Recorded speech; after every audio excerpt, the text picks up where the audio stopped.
Sport on Saturday. BBC Radio Stoke. Wow, what a game. An absolute gem of a goal. It's like a cup final. It could be on, it could be happening. I'm Phil Bowers at the Eco Power Stadium, where Port Vale round off their pre-season campaign, not too far from where they'll begin League One against Barnsley next weekend. Doncaster is where new signings Connor Ripley, Tom Sang, Mitch Clark, Connor Grant and Jason Lowe all start as a final bedding in exercise before the big kick-off. James Wilson, who turned down a contract with the club at the end of last season, is back training with them and is on the bench. Call 0800 121 8080. Text 81333. Start your message with the word Stoke or find us on social media. BBC Radio Stoke.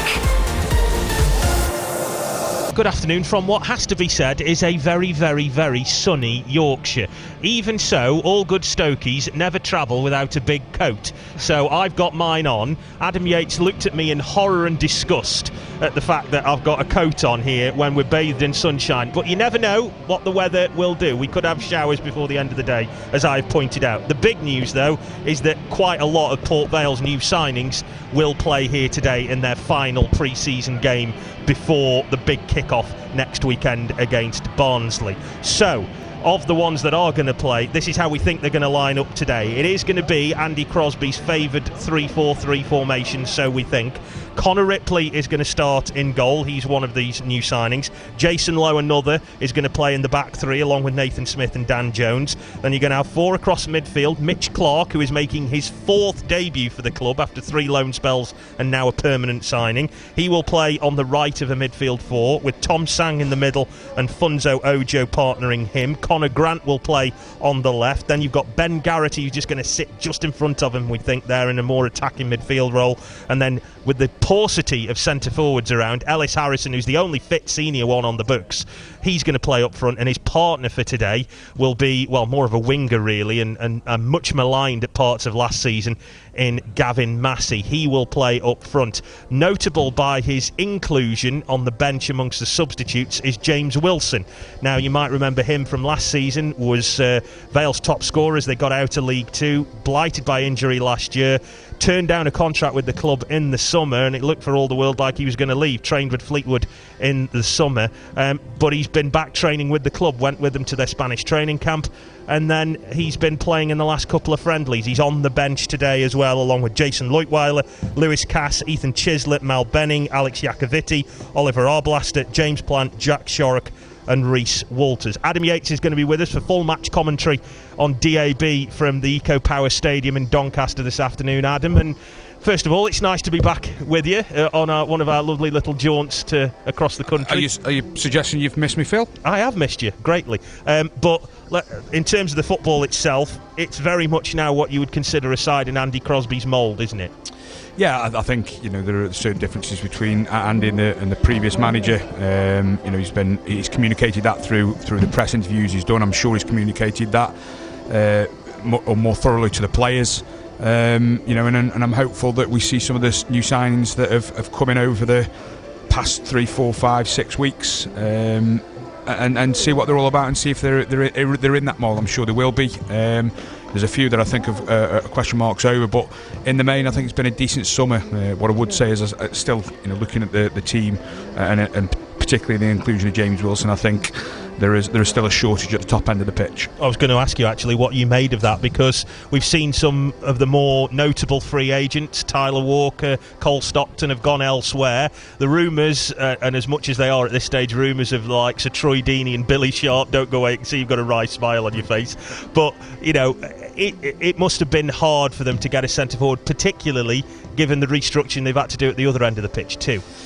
I mean, for me, the recruitment initially needed to be a centre forward. I think they should have probably gone a little bit more out early. I think they've probably been unlucky on a number of targets, or I would have expected them to be if they've not brought anybody of real ilk in so far at that top side of the pitch. I think the goalkeeper obviously was important, and I think they made a really good acquisition in Connor Ripley.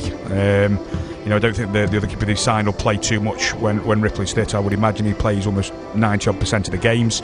And then I think you've got lads through the squad that have come in that probably have got experience at this level, but still got a little bit to prove and a bit of bite about them. So there are decent signings. I think Gavin Massey at the top end of the pitch today tells you that he either sees Gavin as a centre forward or he's making a real statement to say to those that are above him, I need more money and I need it quickly.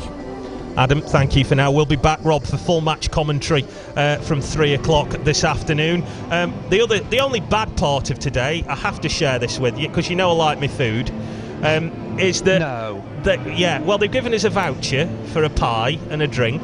Great. But then they said the kiosks in the stand that we're in are shut. So in order to get that pie and that drink, I've got to walk all the way around the other side of the ground. I bet you don't get that in the Championship, do you? Maybe it's like a healthy eating, like a way to live your life healthily. You can have a pie, but you got to walk for it. Do you know what I mean? I'm not being conned into that type of lifestyle. Thank you very much. Don't let them trick you. Adam, before you go, we've just been speaking to Ian Cranston about what's it like to play in pre-season friendlies a week before the season kicks off. What was it like in your experience? I think the initial pre-season games, the early ones, are about your fitness and getting a lot of the movements back into your body, and particularly playing those games when you're exhausted and tired from the running that you've been doing in the days and weeks before leading up. Once you get to the back end of the pre-season, it's tailoring all the details. So Port Vale will be going into this game. Andy Crosby will know, I would think, probably the core of the team, maybe 7 or 8 players that he knows are going to start next week, and there's maybe 2 or 3 places up for grabs, but I think these games can be tricky, particularly when you're playing a team that's below you.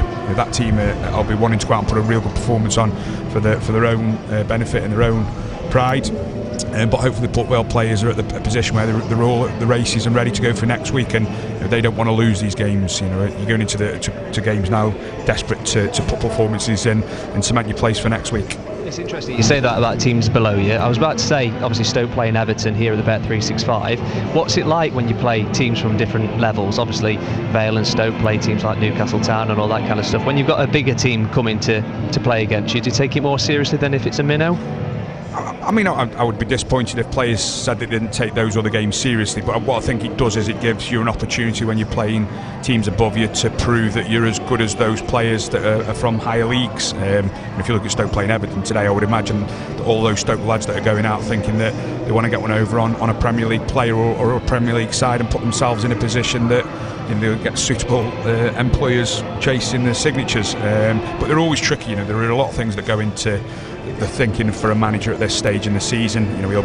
He might be looking at, particularly from Port Vale's point of view, he might be looking at that top end of the pitch and thinking, Alex Harrison's only recognised centre forward he's got, get him 60 minutes in the tank today and make sure he's fit for next week. Whereas other players will be fighting for positions, and he probably knows he's got a number of options there. So they can be addressed different ways, but you certainly want to be winning the game before you go into the league next week. Adam, thank you very much for your time. We'll have more from Adam and Phil a little bit later on in the programme. Don't forget, full coverage from the Eco Power Stadium from 3 o'clock today, the final pre-season friendly for Vale as they take on Barnsley next week, opening day of the EFL season. Let's hear more from Port Vale. They brought in 10 new players this summer as manager Andy Crosby prepares for his first full season in charge. Former Vale defender and captain Leon Legg said he thinks that Crosby has all the experience to be a success at the club. He spoke to BBC Radio Stoke's Lucas Yeomans about Crosby's expectations ahead of the season and the club's need for a centre forward. Yeah, he said himself that one day he would like to be a manager, and he's got good experience being with Nigel Adkins, a few promotions under his belt as an assistant, and I think it's only natural being a coach and assistant. One day you're going to want to step into the shoes of a manager, and he's very knowledgeable as a coach. He knows the way he wants to play, and he's very direct in his approach with the players, and I think now's the time for him, really, and I think I think he'd do very well. They brought some players in already, but the real thing they're in need of is a striker, which we've seen in the Championship, League 1, League 2. They're not easy to come by, but it's what Vale need. Yeah, every team needs a striker. Every team is always looking out for someone that can get you 15 to 20 goals a season. It's not easy trying to find them sort of players, but I'm sure they'll be on the lookout and trying to find that little gem that can offer them sort of goals and get you 15, 20. Like I say, it's not easy trying to find someone like that, and I'm sure them types of players don't come cheap either. And when they've brought in as many players as they have done so far, how difficult is it to get a large number of new players implement into a team quick enough? I've been in the same position before. When I was at Cambridge, I think we had like 13, 14 players all in one go, really, and it's trying to get everyone to know each other as quick as possible. And pre-season's perfect time for that, because they go away, you spend every single second of the day with new players, so you get to know each other, and sometimes it can click and you can have a really good season. Sometimes it can take a little bit longer than normal, so it's going to be interesting to see how it pans out and see how the team sort of form a bond and a relationship away from the pitch and on the pitch, and you just hope that they get to know each other's games as quick as possible and get results straight away. That is the former Vale defender and captain Leon Legg speaking to Lucas Yeomans. Let's have a chat with former Vale defender Adam Yates. Adam, 10 new signings this summer for Vale. What's it like going into a changing room with that number of new signings? What's it like getting used to seeing everyone like that for the first time in the changing room? I think a lot will depend on how experienced the dressing room is and how experienced the lads who are coming in are as well. Going into a new environment, it takes time to adjust. I think the more experienced you are, the probably quicker you can set in and bed in, and obviously with those experienced players in the change room, that makes it easier. But there is that element that people have got to get used to each other. So there'll be people that are excited coming in, people that are sometimes a little bit nervous about getting into a new environment. But hopefully by the start of the season, those players have settled in, and 2 or 3 weeks into the actual season, you look at performances and where players are at. The quicker you can get those pre-season signings in the door, the better. The more embedding time you get, the better you'll be come that first game of the season. I know it obviously changes depending on your club and stuff like that, but anyone listening to this and at some point in their life started a new job, it's no different if you're a footballer. How do you make people welcome that quickly, especially when there's 10 new signings? Well, what I would say is going into a new job, you don't have to sing a song like you do in the football environment, but it is daunting. Listen, I left football and went into a working environment, and I was absolutely petrified. And funnily, really, when I was a player, I wasn't too nervous about getting into new clubs when I was going in either permanently or on loan. So it's different. I think you probably get used to it the older you get as a player. But there is that nervousness there, and because you're in the public eye and you're performing with people, paying people to come and watch the games. You almost feel like you've got a responsibility to go and start quickly. But it's a long season, and all these players on the pitch today for both sides, in any league, will go through peaks and troughs of form. What they need to do is make sure that they're applying themselves properly every day and training every game. They stay as fit as they possibly can, and hopefully the performances and results will speak for themselves. I feel like you want to tell me some initiation stories by the way you talked about singing a song. I've just got a feeling in my bones, Adam, you've got something up your sleeve for me. Come on, don't let me down. There's not that many stories. I mean, they're fundamentally the same, aren't they? New players come into a football club, you've got an initiation song, you sing it pre-season. It's the most embarrassing situation you can think of. There's a number of times where we've literally been sat in hotels, in the dining restaurant with a load of people that are just staying over the night in the public, and you've got lads that are standing on the seats tapping on glasses giving a rendition of the Foo Fighters or whoever else they chose as their initiation song, and the ones that don't do it, they pay a hefty fine. So it's not £100 or some of that, the fine's £300 or £400, so more often than not you get lads you got at our level anyway, I would imagine. I mean, no, not really. Trust me, he hasn't. You look like you've got the voice of an angel whenever I see you, Adam. I think you are too kind, Rob. Rob, you're too kind. We need to talk about Crosby as well. Andy Crosby, first full season in charge. What's it going to be like for him? I mean, he's as prepared as he could possibly be. A lot of success as a player and as an assistant manager and first team coach. I think just listening to Leggy there talking about it, he's absolutely right, Leggy. There's no way that Andy Crosby would have been keen to just be known as an assistant manager or a first team coach. He'll have been desperate for a first team opportunity. He's had 2 periods where he's taken over the football club as a caretaker and almost steadied the ship and got performances and results, and I do feel the time is now for him to step into that first team manager's role. And he'll have picked up a lot of things over the years from managers he's worked with, the things he wants to implement, things he wants to steer clear of. That's what managers do. They have to believe in their ability to get results and pick out players and improve players in their own ways. And there's no doubt that Andy will be thinking that himself. So what I would say, it's a tough start, and he shouldn't be judged on the first month of the season. There's a good 9 months through the season.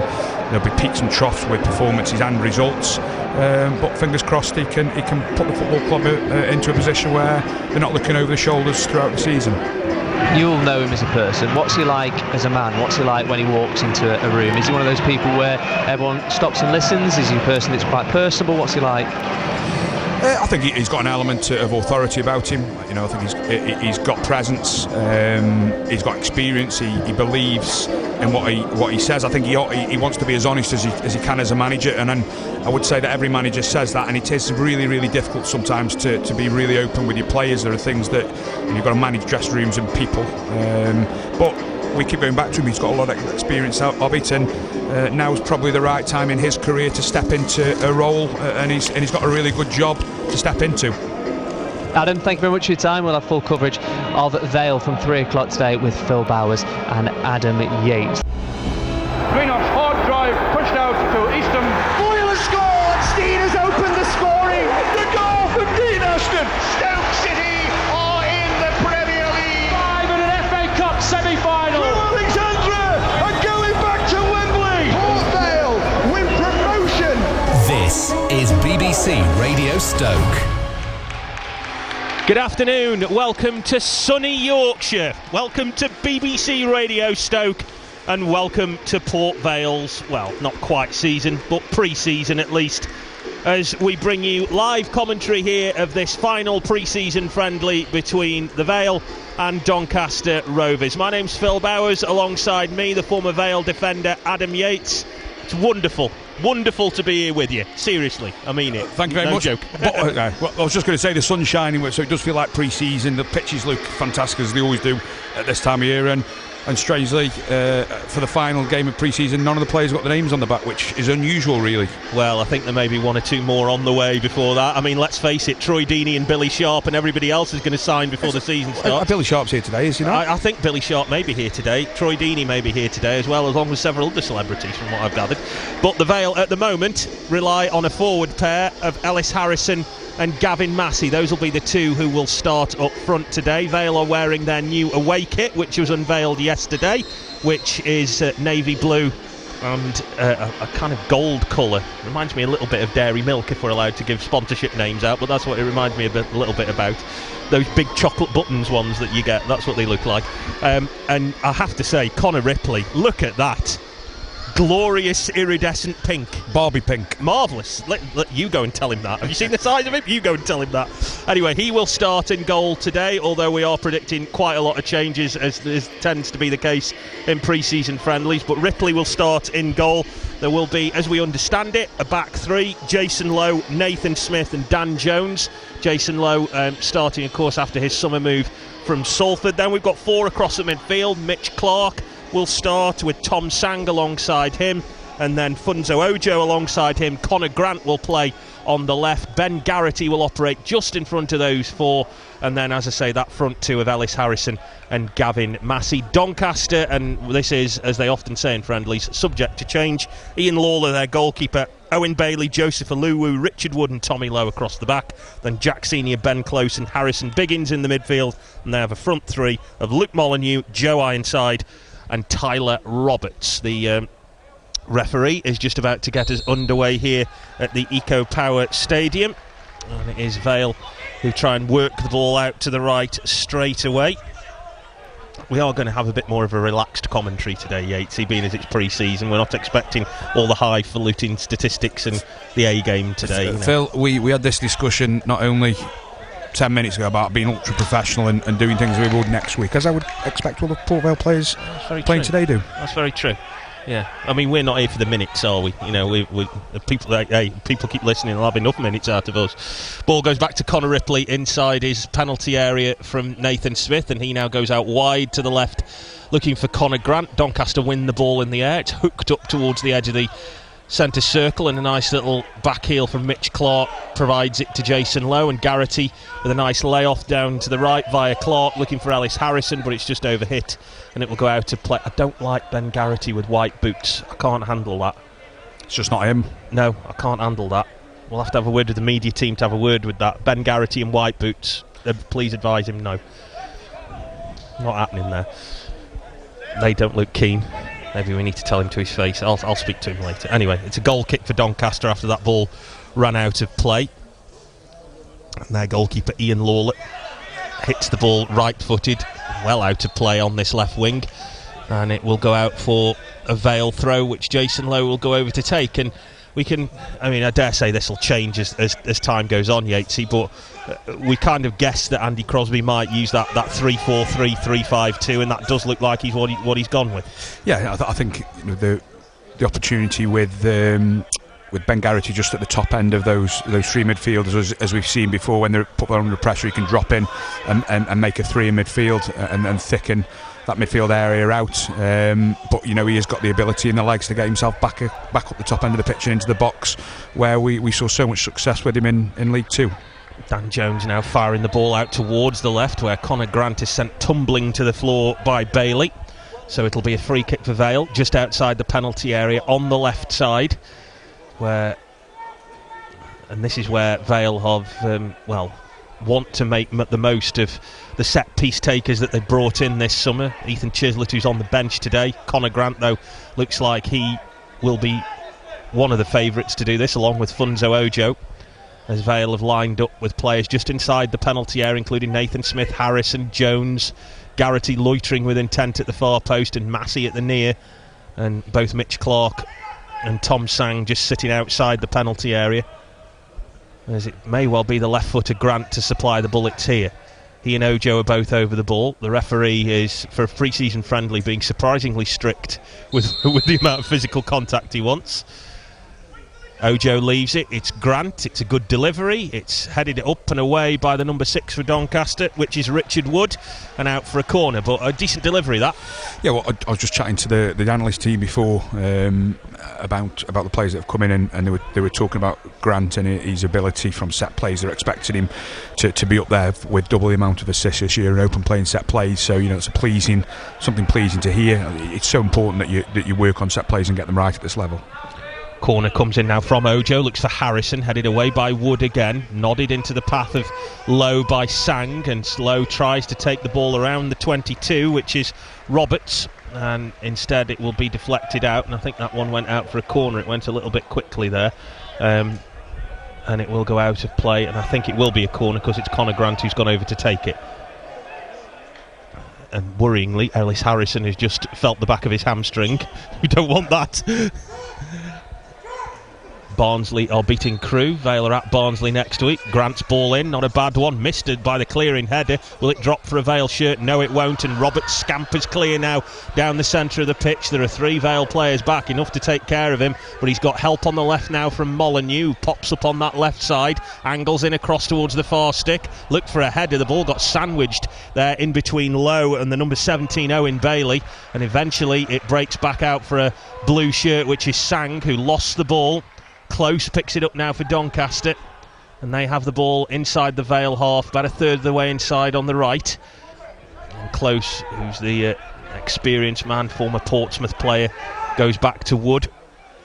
And Doncaster now trying to stroke the ball back. You could see there, though, that's always the danger in it when you play that wing-back system, that sometimes you do have a bit of space down the flanks that opposition teams can exploit. Yeah, more than anything, it's the counter-attack, I think, that will probably caught a little bit cold on that. You've got one player at the top end of the pitch in Tyler Roberts for Doncaster, who picks that up way too easily, and they've got to try and stay on top of the balls that are cleared from the opposition's box and stop that counter-attack happening. But what I will say is Jason Lowe does terrifically well at the back post. It's almost a free header for the Doncaster centre forward, and he rises really early and puts himself in a good position. Molyneux has it now on the right. He's running at Jones, tries to squeeze it back from the byline from that right side, but it's a good block from Jones, and it will go out to play for a Doncaster corner now, and a chance for Connor Ripley to deal with what he's going to have to face from this, because this is arguably what Vale have brought him in to do, which is deal with some of those balls into the penalty area from set pieces and from open play that caused trouble so many times last year. It's a good delivery from Molyneux. Ripley is up and makes a good catch there under some pressure. And he looked for a quick bowl out to Sang, but instead goes high and long with a good ball out towards the left side where Mitch Clark has swapped wings for the time being, presumably just to cover. Clark tries to work the ball onto his right foot, but he's held up, and Vale are forced to backtrack now, and Ojo goes all the way back to Dan Jones. But some good work from Connor Ripley there. Yeah, he came out really comfortably, didn't he? Really strong and aggressive. Came out, collected it really well. A good throw out to Mitch Clark. I think Mitch will be disappointed that he's ended up having to go back. There's nothing up the top end for him, but pleasing for the goalkeeper to come out and collect. Excellent work from Nathan Smith there as Joe Ironside, the big bustling centre forward for Doncaster, brought the ball down, and he managed to tackle him. Here's Garrity, who's tried a low drive. It's them white boots. Don't think they suit him, and he's certainly well off target there, but good work from Nathan Smith to get the better of Ironside, play that ball to Sang, who then set up Garrity for a go on target. Yeah, it's good work for Nathan defensively. As we know, he's so strong and aggressive, wins that ball, finds Sang, who then wraps a ball, really wraps that into Ben Garrity, who does brilliantly to get hold of it and put himself into a position to almost start the attack. I think he makes the wrong choice in terms of his passing, but pleasing he's getting himself in those areas. Inside there came a cropper of Nathan Smith again, who now wearing the captain's armband after taking over the captaincy a few weeks ago, has left Ironside on his backside as he plummeted to the floor under a Nathan Smith challenge. That's not going to be the first time that'll happen this season, trust me. As Close gets ready to take this free kick for Doncaster now, just inside the Vale half on the left. Harrison's hassled him. Close has done well to turn away from him though. Tries to play the ball out to the right side, but that was Roberts, I think, who'd just strode into an offside position. It's given Vale a free kick that Ripley goes over to take. Another good long ball from Ripley. Looks for Mitch Clark, and he finds Harrison with a cushioned header. Harrison just forced to come back inside, but he's done well to pick out Connor Grant on the left, not Connor Ripley. He wouldn't be that far up. Doncaster though clear what is in the end a poor cross from Grant, and Ironside trying to turn Nathan Smith, but I'll tell you something, Jason Lowe got Nathan Smith out of jail there because he'd been turned by Ironside, and there was another Doncaster player running through the middle, which I think was Tommy Rowe, and Jason Lowe had read that all the way, got in front of both of them and headed it back to Ripley. Yeah, I think Nathan's getting involved in a bit of a scrap with Ironside, and that one he just gets caught under it, but that's experienced up there at the back end there. He just sits himself into a position, Jason Lowe. Doncaster have it again on the left with Roberts, puts a high looping ball, that's poor from him. As soon as it left his boot, I think he knew it was just going to float out into touch on the far side, and that will give Vale a bit of a breather there, just when it looked like Doncaster had got the bit between their teeth. And Ironside, who's caused problems for Vale in the past, more notably for Macclesfield than when he was at Cambridge the last couple of years. Vale may make an early change here. This Jason Lowe's just going down. I think he's feeling he's glute or his hamstring. It doesn't look like it's right, and quickly Lewis Cass is off his seat on the bench and down warming up. But there's no point in taking any risk at this point. If he's feeling anything at all, Jason Lowe, they need to get him off the pitch. Yeah, he's like you said, it's just that it's his right leg, isn't it? And I think it may have come then when he tried to head that ball back to Ripley, because he was under a bit of pressure there, wasn't he? He may have just stretched to get there first, but he's now down and he's getting some treatment. And I think it's hard to tell from here, like you say, what it is, but it looks to be some kind of muscle issue. Lewis Cass is ready to come on and is getting some instruction from both John Schofield there and Carlo Nash, and it won't be long before Lewis Cass, I think, is with us. As you say, you can't afford to take risks in this situation, can you? No, getting him off the pitch now, they might lose him for a week or 10 days. He tries to stay until half time, and you risk much more of a tear or much more damage, and that could be a month, 2-3 months. So the right thing to do, and as I think we spoke about before in the build-up, I don't think this is Andy Crosby's set 11 for next week anyway. I think people are still trying to get a little bit of minutes into the legs, and he's still probably working a couple of players out and a few positions up for grabs. But having a fully fit squad is most paramount to the manager. Yeah, and he has strengthened in those key areas as well, hasn't he, really? Because if you you look at where the priorities have obviously been. It's been goal, it's been in goal, it's been in defence, it's been in midfield. He doesn't look too bad there, does he, Jason Lowe? But like you say, it's important that maybe they take him off, because you don't want to lose him, but particularly a player who started as he has when you're going to need him next week. It's his experience more than anything. You know, he's still got the ability to get himself around the pitch, but the experience he brings is second to none. You know, he's got good championship experience, but off the pitch and straight down the tunnel for him this afternoon. Yeah, so Lewis Cass will replace him. It's an early change for Vale. Like I say, we were expecting quite a few changes. Vale have got 1, 2, 3, 4, 5, 6, 7, 8, 9, 10 players on the bench. So, well, did have before that change, so you can expect some changes at some point this afternoon. Ball back to Ripley now. We've had, just over 11 minutes gone here in Doncaster, where it's 0-0 in Vale's last pre-season game before they kick off away at Oakwell next weekend, a game you can hear live here on BBC Radio Stoke. And I'm told today you're able to hear us on BBC Sounds as well, so we've kind of joined the BBC Digital's revolution, at least for today. We've had a promotion. We're not getting any more money, trust me, there's no more cash coming our way. But so if you're listening there, or if you're listening on the good old-fashioned wireless, then hello to you wherever you happen to be. And we hope you're enjoying the game, and I hope you enjoy all the games on BBC Radio Stoke this season. As Vale now try and play the ball down the left with Gavin Massey. It's beaten to the ball, it goes back to Lawler, who wallops the ball up towards the Doncaster right. Good header away though there from Dan Jones. And it will drop back into the arms of the goalkeeper. That doesn't look like Dan Jones to me. I don't know why. It doesn't look like it. I think he's had another haircut. He's chopped his hair off, that's why, Phil. Yeah, it's thrown me, that has. What if you're going to do it? Do what they do on FIFA. If you're going to have a headband and longer hair, keep a headband and longer hair. You did. Look at you. I've never had a headband, Phil. No, well, I know, but you think you'd look good with one. I had some Vaseline in my hair a few times when it got long, yeah. Oh dear. Well, that's why I shaved my head, because I never wanted to be part of your Vaseline tricks. Thank you very much. Anyway, it's a throw into Doncaster. As professional as ever, Phil. Listen, start as you mean to go on. That's what we're doing this year. Doncaster have got a throw just over the halfway line on the right side. It's 0-0 here on BBC Radio Stoke. Vale's last friendly before the start of the new season here against Doncaster Rovers. Lovely sunshine up in Yorkshire. Doncaster ping the ball out to the left now. That's a bad first touch from their number 23, Jack Senior, who couldn't keep the ball in play. And it will go out for a Vale throw about 2/3 of the way inside their own half on the right, that Lewis Cass will go over to take. Harrison and Senior, who are getting involved in a bit of a tangle. Garrity thought about an overhead kick there and realised he'd probably kicked Tommy Rowe's head off, so thought better of it. Then Doncaster worked the ball back to their goalkeeper. It does really have the feeling of a friendly about this one, doesn't it, Yatesy? It's not exactly, nobody's just busting a gut just yet. Well, I'm surprised it's as relaxed as it is. I think both sides, with a week to go in the season, probably would want to be a little bit cleaner with the passing and the movement as they are. I think it's certainly a warm day. The pitch looks a little bit sticky, but hopefully it livens itself up a little bit. Yeah, as I say, it's been fairly quiet so far. Cass now with this throw, about a third of the way inside his own half. They do play rugby here as well, and it's a real help to work out where the ball is on the pitch. I should imagine it'd help with a few offside calls as well, as Massey chases that through ball, left a high foot in there on close, I think, and the referee wasn't happy with it, just tells him to all calm down. And Doncaster bring the ball away down the left. Tommy Rowe, really vastly experienced player, and that's goes back to Senior, who goes back to Lawler. And Doncaster playing in nice little triangles here on the edge of their own penalty area. Mitch Clark went and chased him down, didn't get anywhere.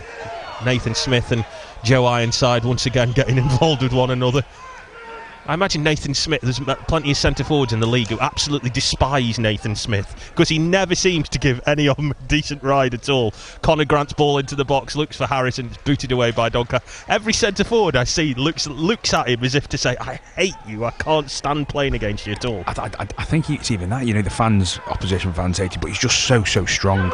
Here's Sang, who tries a shot from long range, just goes wide. No, do carry on. I was just going to say, he's just so strong. If you look at Ironside, at the top end of the pitch for Doncaster, he's probably 2 or 3 inches bigger than Nathan. He's probably a little bit broader, but Nathan never ever seems to lose a physical battle against anybody. Now in Ironside, who is, as I said earlier, big powerful centre forward, and Nathan Smith giving as good as he's got with him there.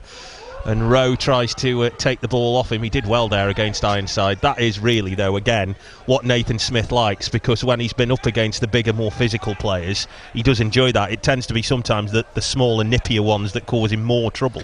Well, he likes the physical battle, doesn't he? He likes, a scrap with people. He likes things off the ball. He likes to particularly grab and push and shove and stand his ground. He suits him, and those balls that are floated up to centre forwards, he quite often goes and beats people 3-4 inches taller than him. Well, we said often last year that when the teams that Vale were playing, they're a big side. Well, Vale do have a bit more height about them now. There are not so much that some of the players who are on the pitch today, but Alex Iacovitti and those type of players, and Connor Ripley himself, actually, who is playing bigger, more physically imposing players. Jason Lowe's just gone off as another one too, so I think they've worked on trying to get that height. Sang is quite tall too. He's tried to work to get more height in the team. I was just going to say, if you look at on the pitch now, you've got Garrity, Lewis Cass, Dan Jones, Nathan Smith, Ripley, Connor Grant, Tom Sanger there. They look big, powerful lads that can compete from set plays, and I think maybe that's something that Crosby might have looked at in the summer and thought, I want a bigger, more physical side that can cope with as receiving those balls into the area and being under pressure. Particularly, as we said, with Grant and Ethan Chislett as well, who can take a good free kick, who's on the bench. That's got to be something that will come into play. That's a poor free kick from Doncaster that floats all the way through to Connor Ripley, and he will let the ball go out of play. Can't get over Connor Ripley's goalkeeping outfit. It's brilliant. I love it.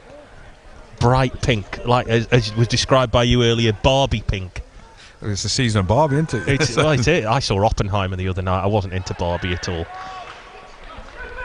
I like Margot Robbie, but it's just not my type of film, I'm sure there was a joke in there somewhere. I'm not making it. I was leaving it to you, but I'm not making it. Connor Ripley's got the ball. Beautiful in his pink outfit this afternoon. Goes all the way up towards Ellis Harrison. Grant close brings it down. Now Rowe in the centre circle. Gavin Massey, who's, give him credit, he's buzzed around a bit with a bit of aggression. He hasn't seen too much of the ball, but he's chased down a lot. Senior now looking for Molyneux down this left side, who was left in a heap by Lewis Cass. It's a big season for him as well, though, isn't it, as well, Lewis Cass, because he's kind of got to prove that he's capable of being a part of this new regime. Yeah, he's got a bit of work to do, I think. He was unfortunate with his injuries in the season we went up, and then last year as well, but he's got a little bit of work to do. I think he came in with good prospects, and I think he's got good ability and good prospects in terms of his development, but he's got to keep himself fit and go in and stamp his authority on this side and earn his place in the side.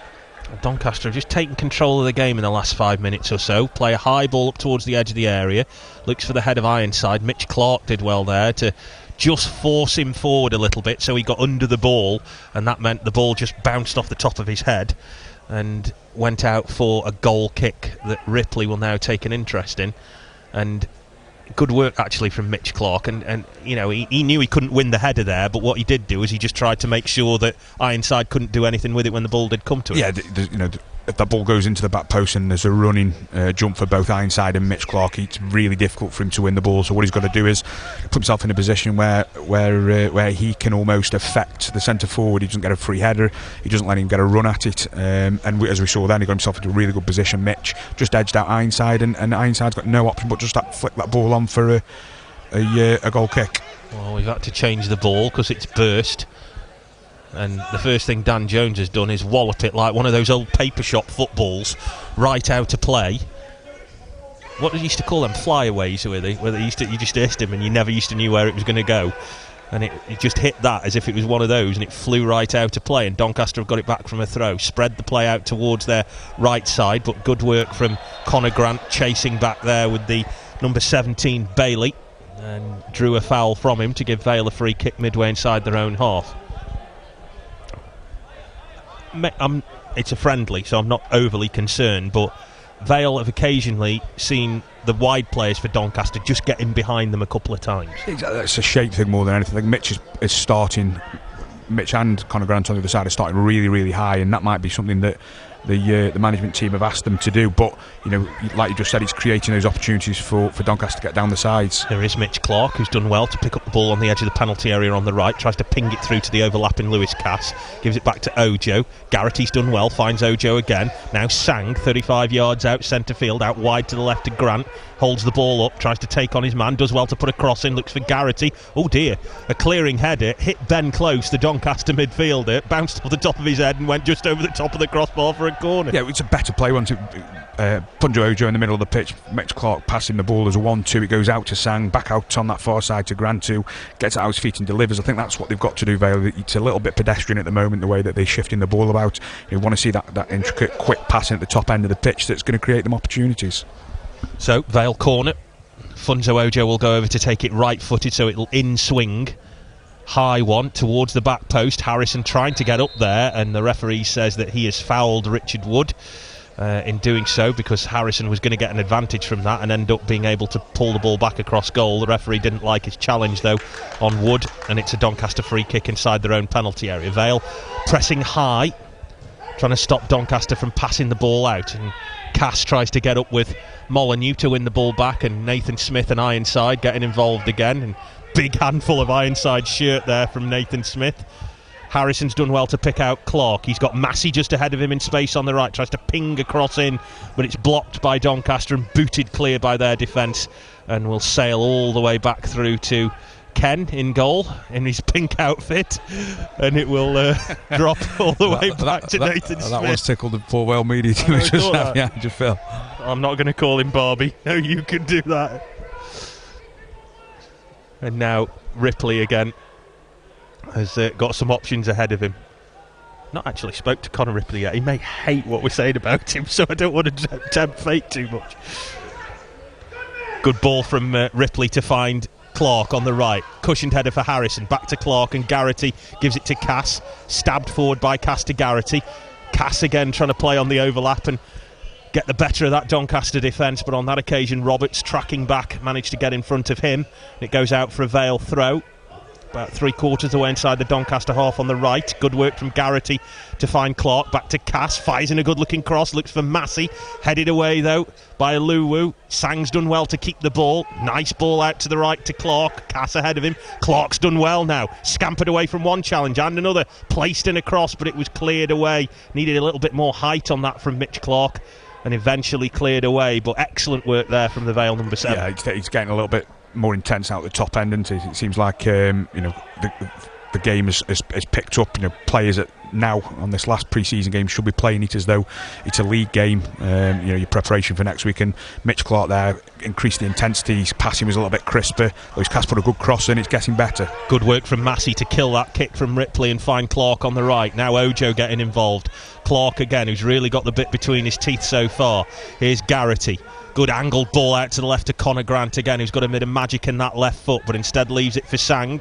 Sang just moves away from the number 17 for Doncaster and rolls it back. Garrity puts in a high ball. It's a poor one from him. Knows he can do a bit better with that. It's those boots, I tell you.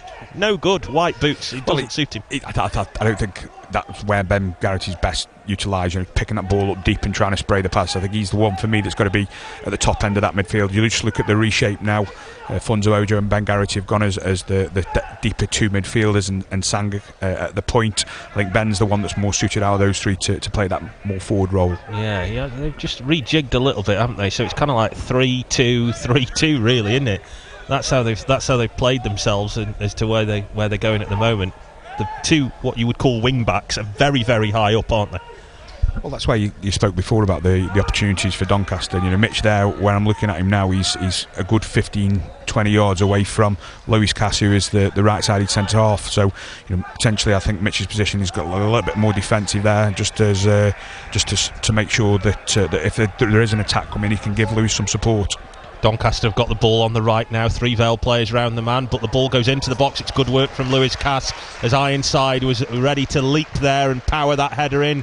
at Connor Ripley's far post, but Cass did really well to get up above his man and head the ball away from danger, but it was difficult, and really you could argue that he should never have been able to get that crossing in the first place. Well, vital from Lewis Cass at the back post. He just helps that ball on with his head, but you're right, the cross comes in way too easy. It's stood up at the back stick. I'm looking at Ironside. He's got a good run on Lewis Cass, but Lewis Cass has got, he's good 6'2", Lewis, so he can jump and compete, and it was really important he got himself on the end of that cross. 25 gone here, 0-0 on BBC Radio Stoke, pre-season friendly between Doncaster and Port Vale. Phil Bowers and Adam Yates with you. Molyneux's ball in. Ripley forced away from the ball there just by sheer weight of numbers. Couldn't get anywhere near it, but the quality of the delivery wasn't great, and it was headed behind by a Doncaster player, and Vale will have a goal kick. And what have you made of kind of like first 25 minutes? What have you taken from it that maybe Andy Crosby will have been looking at? I think it was probably a bit of a slow start, 20 minutes or so. It was a little bit pedestrian, a bit lackadaisy, but it's certainly picked up in terms of the intensity since then. The other outstanding aspect of it is that it's quite apparent that we need at least one centre forward. Roberts now down the left for Doncaster, edge of the penalty area he goes. Cass standing him up, a bit like a Mexican standoff there. Neither of them wanted to either put the tackle in or put the cross in, and the ball floated towards the far post, where Connor Grant did really well to get the better of one of the Doncaster players and just calmly kept possession for Vale. Jones, angled ball up towards the edge of the centre circle inside the Doncaster half, but Clark is beaten in the air. Ironside trying to get the better of Nathan Smith, doesn't. Funzo Ojo somehow, like some kind of slippery octopus on the floor, still manages to keep possession despite having three Doncaster players round him. Massey is offside, but Clark isn't, so players allowed to carry on.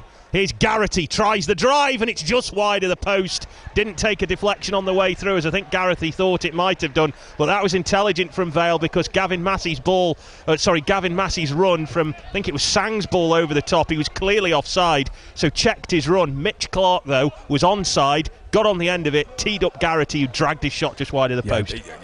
Gavin Massey's maybe a couple of yards offside, but very, very sensibly leaves that ball. And Mitch Clark, brilliant run forward. He drives forward and gets on the end of it. I think looking back, Mitch will be disappointed he doesn't shoot himself, but manages to pull that ball back to Ben Garrett, who scuffs his shot. But that's better play from Port Vale.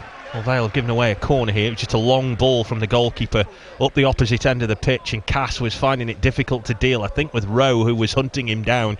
Tried to direct the header back to Connor Ripley, but just a little bit of a breakdown in communication there meant that Ripley couldn't get to the ball before it went over the line, and it's gone out for a Doncaster corner. So a little bit of something to work on there. Vale have got some players warming up. Reece Walters, the academy graduate, being one of them, who's just trotting back down to the substitutes bench. And Vale now with a corner to defend. Ball in, way towards the far post. It's awful delivery, really. Loads of power and loads of height, but it'll go that far out. It'll go out for a throw-in on the far side. And as a man who took the odd set piece and corner himself in your time, what's the secret to getting that right? Because that looked anything but right. I think it's got to go in. You don't want to be hitting the front man. That's not what you want. If you're going to do anything, you overhit it. But it needs to be landing in an area that gives your players the opportunity to come out. To go in and attack it. That one is overhit, and you're talking fine margins. But what you're not doing is you're not giving any chance for your players to go and put pressure on the opposition's box. It's so important set plays are. Vale push the ball into the Doncaster half again with Ojo. Sang trying to work it out to Massey on the left. Doncaster intercept, and Nathan Smith lets it bounce through and forms the human barrier between Connor Ripley and Joe Ironside. And Vale get possession back with their goalkeeper, who, it must be said, I'm going to tempt fate now, hasn't had a great deal to do. And now bowls it out to Nathan Smith on the left. Oh, took a touch there, because Molyneux fancied to being able to take that off Nathan Smith, who then just squirreled it away from him at the last minute. Here's Ojo. Mitch Clark completely unmarked if he can find him, and he can. Good work from Ojo. Not the best of first touches from Clark, who then got tagged with a bit of a receipt afterwards by the number 14 there, Harrison Biggins, who really went in on Mitch Clark there to try and win the ball and caught him full on his shin. Hopefully that's not too bad, and it's just come keen more than anything else, and it's just given him a bit of pain in the short term. But it's a good idea. But again, his run down to the right, he is getting so much space down this right side. Well, I think it's because he's playing so high and he's literally hugging the touchline. You know, he's giving the Doncaster wing back a really difficult time in terms of his positioning. You know what I think is you're playing against a Doncaster, you're not playing against a top end League One side. No disrespect, so he'll have to adjust it where he plays with it. Good ball. Here's Massey. Oh, waited too long to pull the trigger as the free kick was taken quickly. Clark does well onto his left foot, puts the ball in, headed away. Conor Grant trying to tee up a shot, can't. Still does well to keep it though. Grant popped up on this left side, rolls it back. Cuts into the box now. Oh, tried to play it for Mitch Clark, but it was just a breakdown in communication again. There's 2 Doncaster players gone down, both of them holding, well, what you should never have to hold at this time of day. After shots into the penalty area, it's quite literally putting your body on the line to stop a shot. I mean, both are holding nether regions, I think you're trying to say. Well, you can put it whichever way you want. We are before the watershed. I was just trying to make sure that things were, all cut and dry, and, well, not for them, but, Anyway, they got hurt. Let's put it like that. You're just waiting until we finish here so you can go home, aren't you? You've had enough of this already. We've got a long drive back with you in another one. It's only an hour and a half. Just wait till we go to Charlton. That'll be a nightmare for you. 3 hours in a car with me. Long kick from the goalkeeper. Cass couldn't win the header. Kept in play by Roberts. Nathan Smith conspires to get it away. Good work from Nathan Smith. That's even better work from Harrison now to pick out Massey on the right, but he's got no one in the middle. He's got to hold the ball up here. Massey knocks it inside now for Ojo. Got Harrison if he can find him. Oh, and it was just in front of him, just a little bit too far. And Harrison inches away from being able to bring the ball under his control and then get a shot on target. Garrity, great tackle from him on Senior. Vale really putting themselves about now to win the ball back. And Mitch Clark a little bit unlucky with the clearance, but there's a couple of them there who just thought, right, we're going to make sure we win the ball. I know we talked about the first 20 minutes being a bit lackadaisy, and I was talking about the fact that you should be going into this game treating it as a league game, and that was full-blooded from Ben Garrity. Then he wasn't pulling out of it. He went in to win the tackle and make sure that if he didn't, the opposition player was feeling one. But that's what we want to see at this time of the season. Yeah, Ben Garrity, who's had a lot of responsibility in the centre of the park, and Dan Jones there who gives away a free kick, and the crowd on the far side, it's almost like they've turned out for some kind of county show. They've all just sat there quite politely and applauded the referee or anybody whenever they made a good pass. So it's not exactly like really respectful as well. Yeah, they're very respectful. Yeah, it's like every time the ref put his flag up, it's like, oh, very good, like that. They just applauded very nicely. It does have that kind of atmosphere to it. And it'll be a free kick now to Doncaster, about a third of the way inside the Vale half on their right, and Vale got some defending to do, but everybody back bar Sang and Massey. Ball into the penalty area. Ripley came for it and then realised just how high it was flying and thought, well, that's going to fly out before it touches ground anyway, so he left it be, and Ripley's taken the kick quickly along the floor to Lewis Cass. Got his head down, tried to run forward and then stuttered, felt an arm on his shoulder and went down and won himself a free kick. And now Ojo will get ready to take this one, which is just short of the halfway line to the right of centre. And it's infield to Nathan Smith. 33 minutes gone here on BBC Radio Stoke. Phil Bowers and Adam Yates. And Vale's final pre-season friendly before the big kick-off next week. Good ball in from Sang as he tries to pick out Massey in the middle. It's headed away. The score 0-0 here.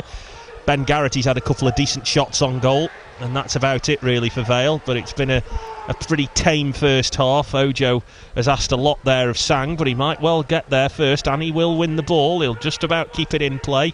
Look to roll it back to Conor Grant, who has Ojo in the middle, about 30 yards out. Quick little ball in field to Harrison, turning away from goal, tries the left footer, absolutely leathered it, and it got deflected clear, and Cass brings it back now. Mitch Clark, who's probably been Vale's best player, I would say, he and Ojo in this first 40-odd or 30-odd minutes or so. Probably the pair of them, for me, are the ones that have stood out, Mitch Clark and Funzo Ojo. Yeah, I think Mitch has got himself into some good positions. I think Funzo's the one, for me, that's controlled the game. I think Nathan Smith's had a good battling first half against Ironside, and as much as Alex Harrison's tried to get himself into good positions, I don't think they've found him or Gavin Massey enough at the top end of the pitch. So it's a Doncaster throw, about halfway inside their own half on the left side. Rowe Squeezing it down the left touchline, nodded away by Nathan Smith, cleared away by Cass, looking for Massey. Garrity does well, snaps into the tackle and wins the ball back, as you would expect him to. And then Ojo sent to the floor by a clumsy tackle from Rowe on the halfway line. Ojo's just had a look at him as if to say, it's a friendly, mate, what are you doing? There's never any friendlies, Phil. No, I get the feeling Mickey Adams' friendlies were anything but, were they? Do you know the funny thing about McKenna is if you had a friendly and you wore moulded boots and you slipped over, he absolutely went ballistic. Really? So he wanted studs every time you played. Why does that not surprise me? It does not surprise me. We need to get him on our podcast, don't we? We need to do that. We'll sort that out at some point. If you've not heard it, by the way, the Wembley of the North podcast, all last season's episodes are available on BBC Sounds as Massey tries to nod the ball in field from that long kick. Just head over to @BBC Stoke Sport on Twitter or X or wherever it's called these days, whatever Elon Musk fancies calling it. You can find all the links to all the episodes on there. You can have a listen. Here's Molyneux now for Doncaster on the right. Ball knocked over the top. Ripley's come a long way and did not shirk the challenge.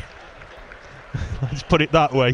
What made me laugh there is that you could see Connor Ripley coming out, could see the Doncaster forward coming forward, saw Connor Ripley and thought, no thanks, not bothering with that, thank you very much. Pink jersey or not, I don't fancy that one. No, I'm not challenging him. And you could just see the horror in his eyes when he saw this goalkeeper getting bigger and bigger as he ran towards him. And he left it and Ripley cleared it into touch. Doncaster throw, level with the edge of the penalty area on the right side. I'm enjoying today. It's a bit more relaxed atmosphere than a normal game. Flick on by Ironside into the box looking for Rowe. Came off the top of Garrity's head. Goes out for a Doncaster corner. And again, nice little ripple of applause there from the exhibition ring on the far side. And Doncaster will have a corner kick. And Connor Ripley's just organising his defence. It's interesting as well that Harrison is one of the better headers of the ball, has been brought back to help defend these. Vale haven't got many forwarders. That's a ball. That's a really good save from Ripley as well, as it was a low shot that came in, I think from Molyneux, who drove it in from the edge of the penalty area. It was a short corner and looked like nothing was on. Molyneux then just really hit one, and it took a deflection and looked as if it was going to loop up and over Ripley's head, and he reached up an arm and palmed it over the top of the crossbar, and it goes down as a good save. Yeah, it's an outstanding save. It's deflected, it's looping over his head, but Andy Crosby's looking over. It's really laxical defending from Port Vale. It's a short corner. Gavin Massey's out there on his own against two. He can't do enough. He can't stop the shot. Luckily, it's deflected, and Connor Ripley makes a great save. Good ball in. Ripley came out to punch that, got nowhere near it. I think Harrison may have got in his way there, but a bit lucky there, the Vale goalkeeper, because he came out to punch and didn't get anywhere near it, and it flew across that 6-yard box, but there was no Doncaster player there to nod the ball in into what would have been an empty net. Talking about the set plays before, that's the type of ball that should be coming into the box from any team. It comes in with pace and it's a good height, but it causes confusion. Connor Ripley tries to come out. I think he gets blocked. Thankfully it goes through and out for a goal kick. But a couple of worrying sides there for Port Vale. Yeah, they both come off set pieces, which is arguably what they've been working hard on to try and address from last year.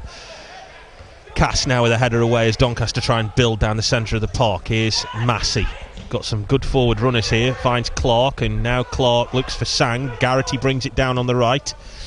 I think we've cursed him with the white boots here, because Garrity's cross just sailed, skewed horribly wide over the near post, and it went wide. And again, he's better than that, and you know he's better than that sometimes, and I think he's trying to sometimes be too complicated. That's poor from the goalkeeper. Goal kicks, he's giving it straight to Sang. Now Massey with the shot, and it's just over the top of the crossbar. It was well hit by Gavin Massey from just outside the penalty area with his right foot. Had the goalkeeper clutching at thin air, but it went just over the top of the bar. Yeah, you're just talking there about some simple lapses in concentration, but that was one from Doncaster, and it finds its way to Gavin Massey, who absolutely unleashes a really powerful dipping shot just over the bar, but gets himself into the position, Gavin, and as soon as he's got the opportunity to pull that trigger, does so. Ojo, who has been really the keystone, if you like, of that Vale midfield today, and is impressed in controlling things. He's arguably better than anything that Doncaster have got in there, and he's controlled the centre of the park.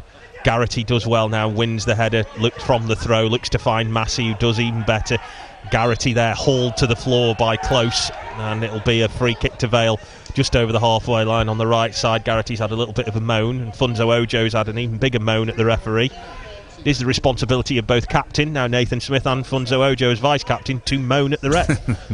Yeah, a little bit. I like Funzo. I think he's got so much ability. He can do so much that you would want any midfielder. So he's almost a mixture of everything. But he's got to stay fit. And what we've seen in this game so far is for me, he's been Port Vale's best player. Sang, lovely ball to Grant. Tried to fire a cross in, hit somebody in the face, and bounced right back to Grant. Got a second bite at it. Instead, he went infield to Sang, and his cross was charged down, and Nathan Smith, under pressure from Close, just decided safety first and goes back to Ripley in the Vale goal.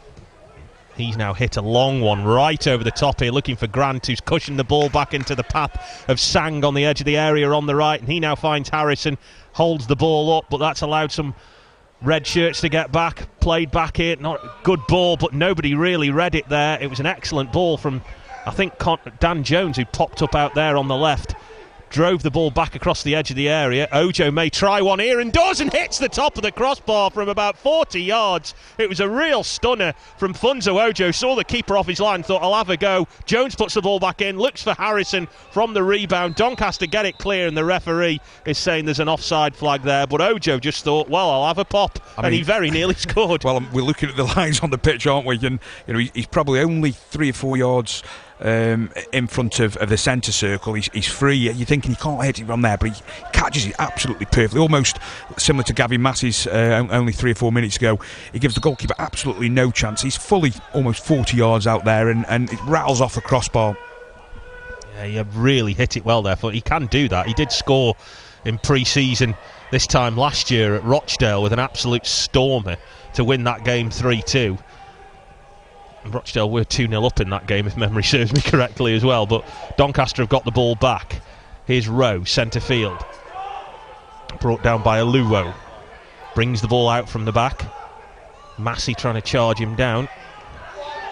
Doncaster have got the ball now. They are trying to work the ball to their 2 wide players, Roberts and Molyneux, who are really their main creative players, but Vale have been better in a lot of areas without, it's probably fair to say, having any cutting edge, which is maybe a fair assessment. Yeah, I think it's probably a fair assessment where the squad is as well, isn't it? You're looking at your midfielders creating, your wide players creating. You've got 2 centre forwards in there that have worked hard to try and retain the ball and become focal points. But there's just been a bit of a lack of cutting edge at that top end.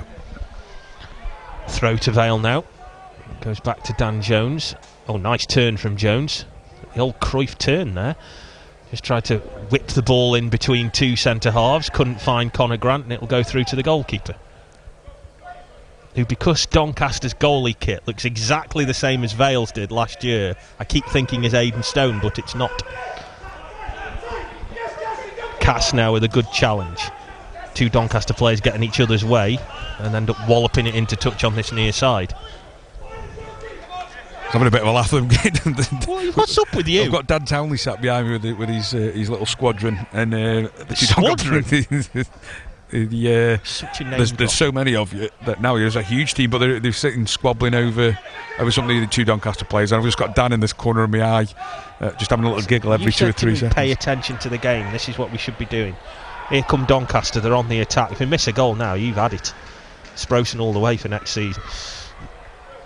Good work though from Dan Jones, but he and Conor Grant somehow give the ball away, and Doncaster put a cross in towards the back post. It's headed forward, and Ripley just comes out and snatches it out of the air as Ironside waited to try and make his life difficult, and Conor Ripley has looked calm and assured so far, apart from that one time when he couldn't connect with that corner that came in. But so far he's looked pretty. He's not had a lot to do, to be fair, has he, other than that one save? No, his distribution's been decent. He's looked to clip those balls into Conor Grant and Mitchell Clark off the deck, and he's come out for some decent crosses. The only, as you said, one that came in the corner that came in at head out, and he was stopped by bodies, but he's been really assured and comfortable so far. Vale have won a throw here.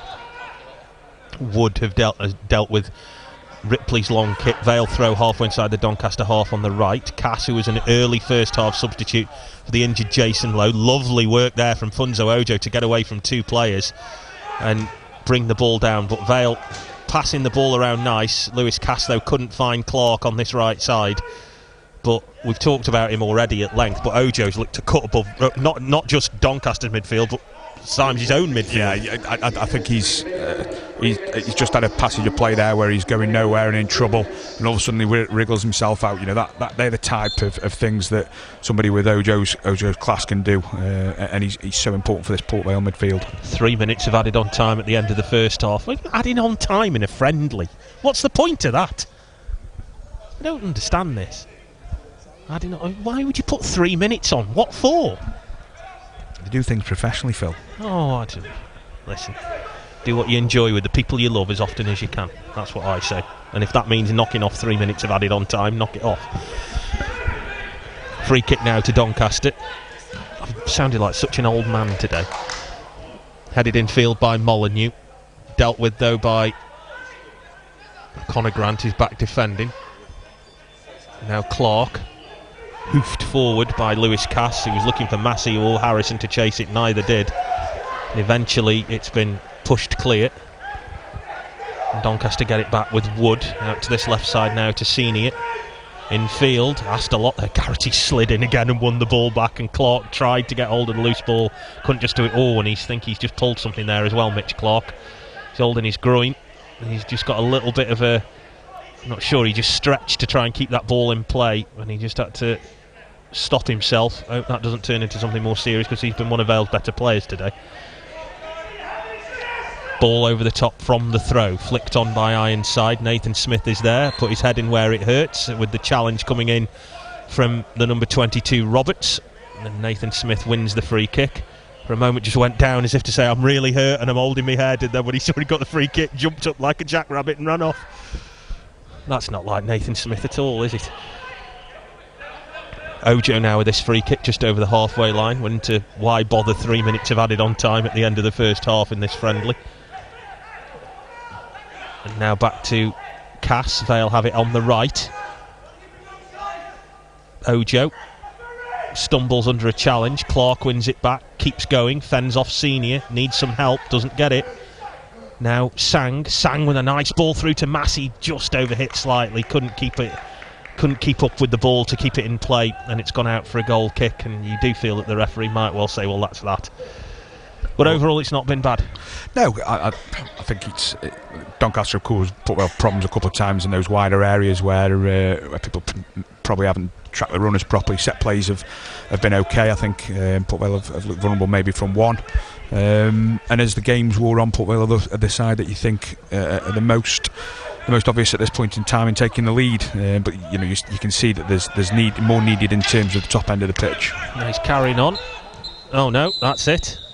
He plays it by the letter of the law, this lad, doesn't he? Anyway, half-time here then at the Eco Power Stadium. It's been an intriguing game, I think, to watch, just in terms of where Vale are up to, in terms of both their fitness and their shape, and how they're putting together passages of play.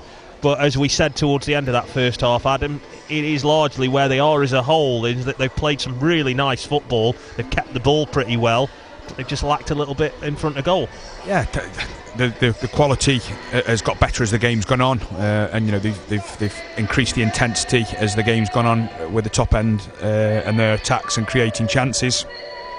It's just probably they look a little bit short. I still think they probably look at 2 or 3 weeks away from where they need to be for the first game of the season. I don't think everybody looks at it quite yet, and the management team and his staff will have a week of getting those players a little bit more into the players early on in the week, and then setting up for the game next Saturday. So an indifferent really first half. It got better as it went on, and hopefully Andy Crosby's not going to have too many lads feeling or tweaking injuries at half time.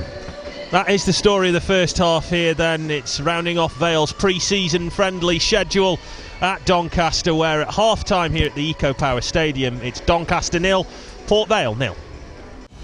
Greenock's hard drive pushed out to Eastham. Boyle has scored! Steen has opened the scoring! The goal from Dean Ashton! Stoke City are in the Premier League! 5 in an FA Cup semi-final! Alexandra are going back to Wembley! Port Vale win promotion! This is BBC Radio Stoke. Welcome back to Doncaster. 0-0 here between the home side and Port Vale in this final pre-season friendly before Vale kick off their League One campaign next Saturday away at Barnsley. I'm just having a quick look. I can't see any changes at half-time for Andy Crosby's side, so it looks like they'll stick with the same one that ended the first half. The only change to that was Jason Lowe coming off and being replaced by Lewis Cass very early in the first half. So Connor Ripley in goal, Lewis Cass, Nathan Smith and Dan Jones, Mitch Clark, Tom Sang, Ben Garrity, Funzo Ojo and Connor Grant across the midfield, and then it's Gavin Massey and Ellis Harrison up front for the Vale this afternoon. But we do expect quite a lot of changes from the 9 remaining players that are on the bench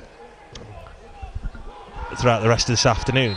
Bit harem scarum there as quite a few Doncaster players tried to get the ball off Ellis Harrison, who then smashed off him out of the way to try and get it. Perhaps fitting that they've just played Triple H's theme by Motorhead, the game, as it was. I wonder how long a wrestling reference 41 would take. seconds into the second half we've made a WWE ref. Well, they did play it, so what am I supposed to do?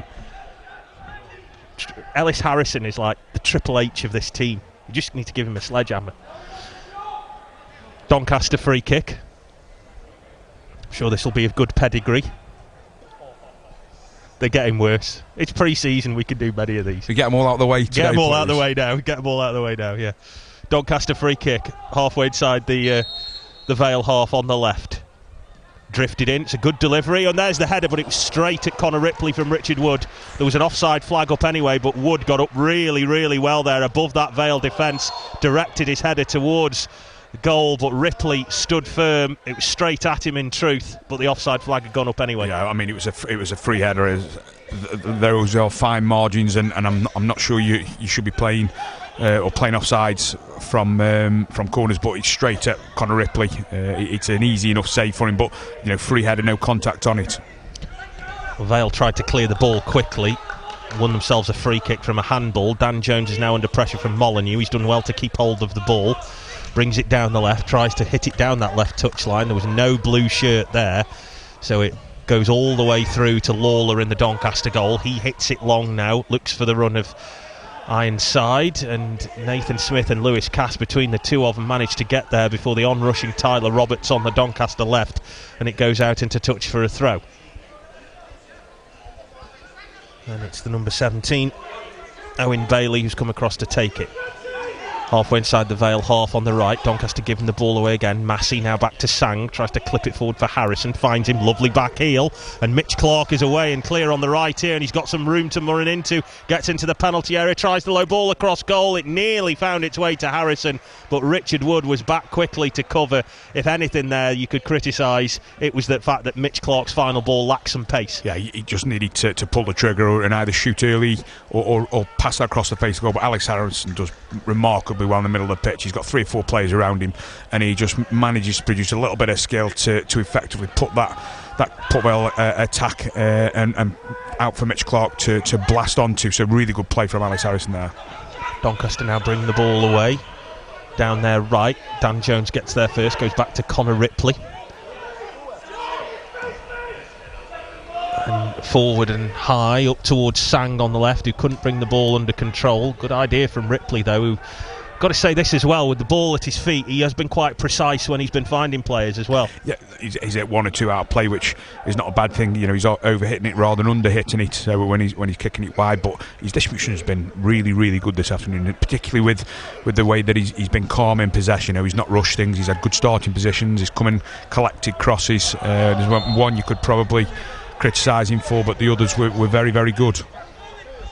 Free kick now to Doncaster, came from Harrison's foul, and it goes out towards the left now to Senior, the left back. Infield now to Close. Garrity pursuing him, shrugs him off, comes away through the centre circle to Ironside. Couldn't get past Nathan Smith.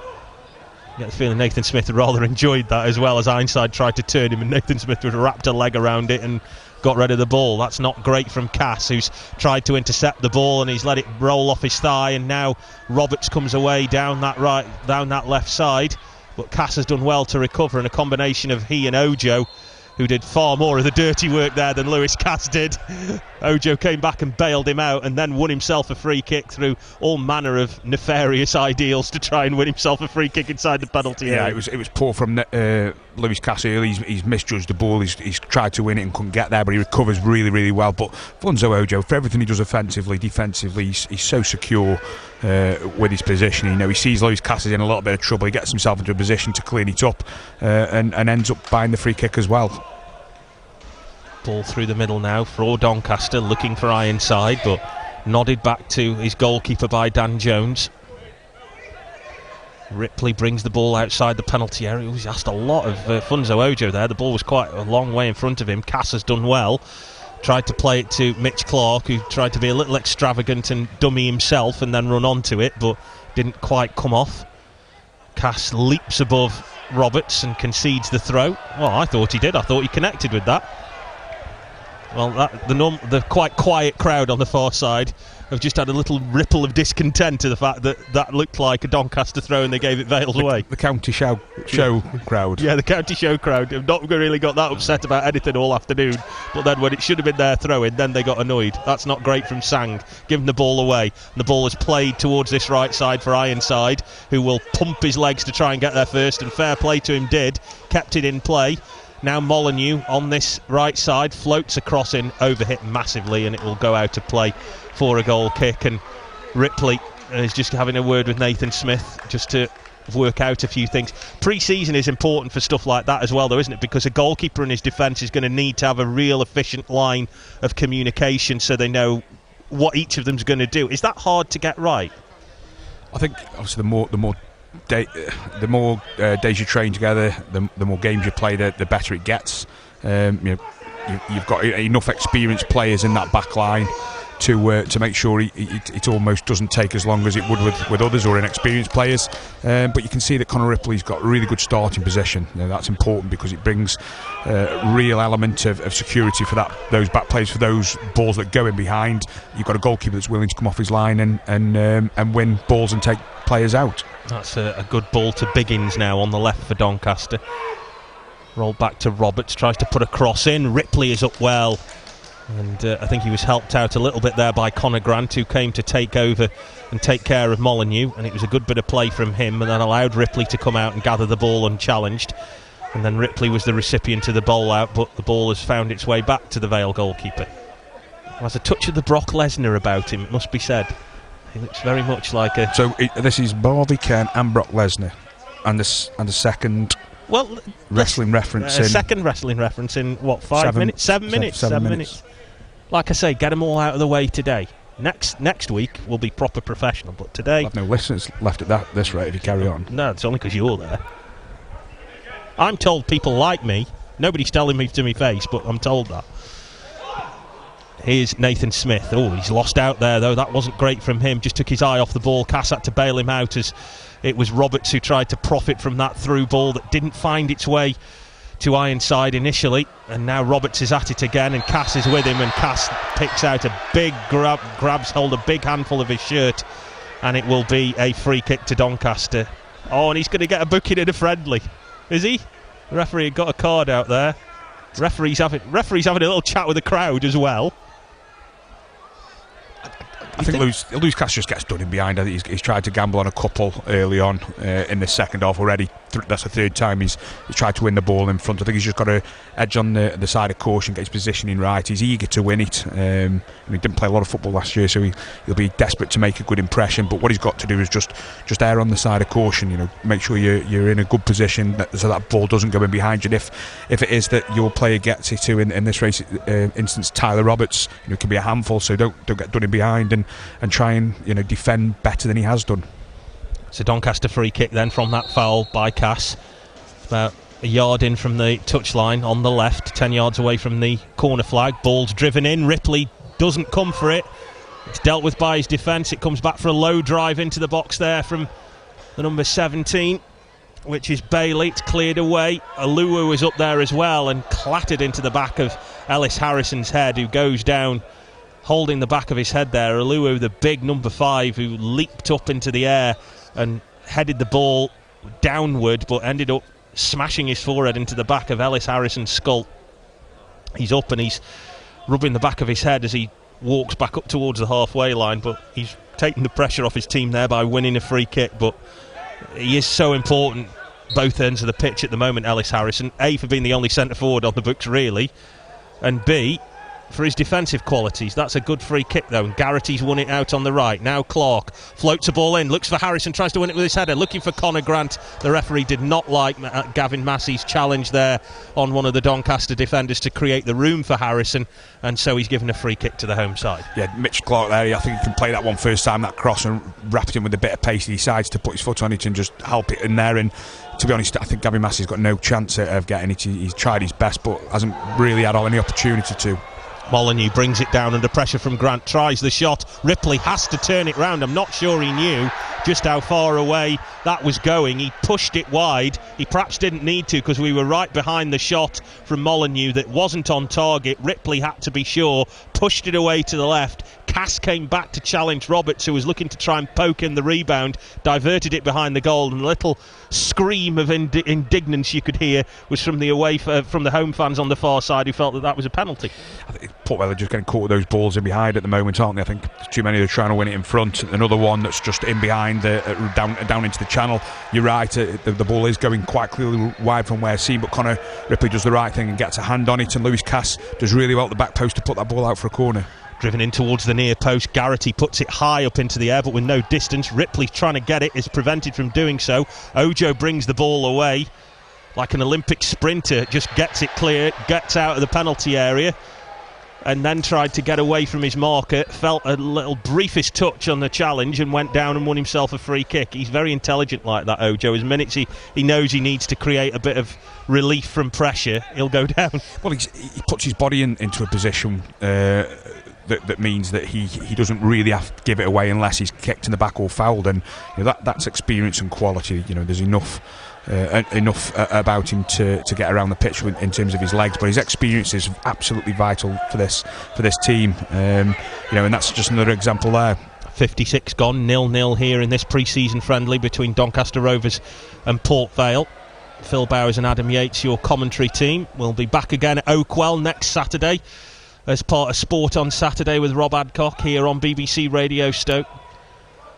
Full commentary to come on that game and every other Port Vale game next season, or this season, not quite sure what we can describe it as now.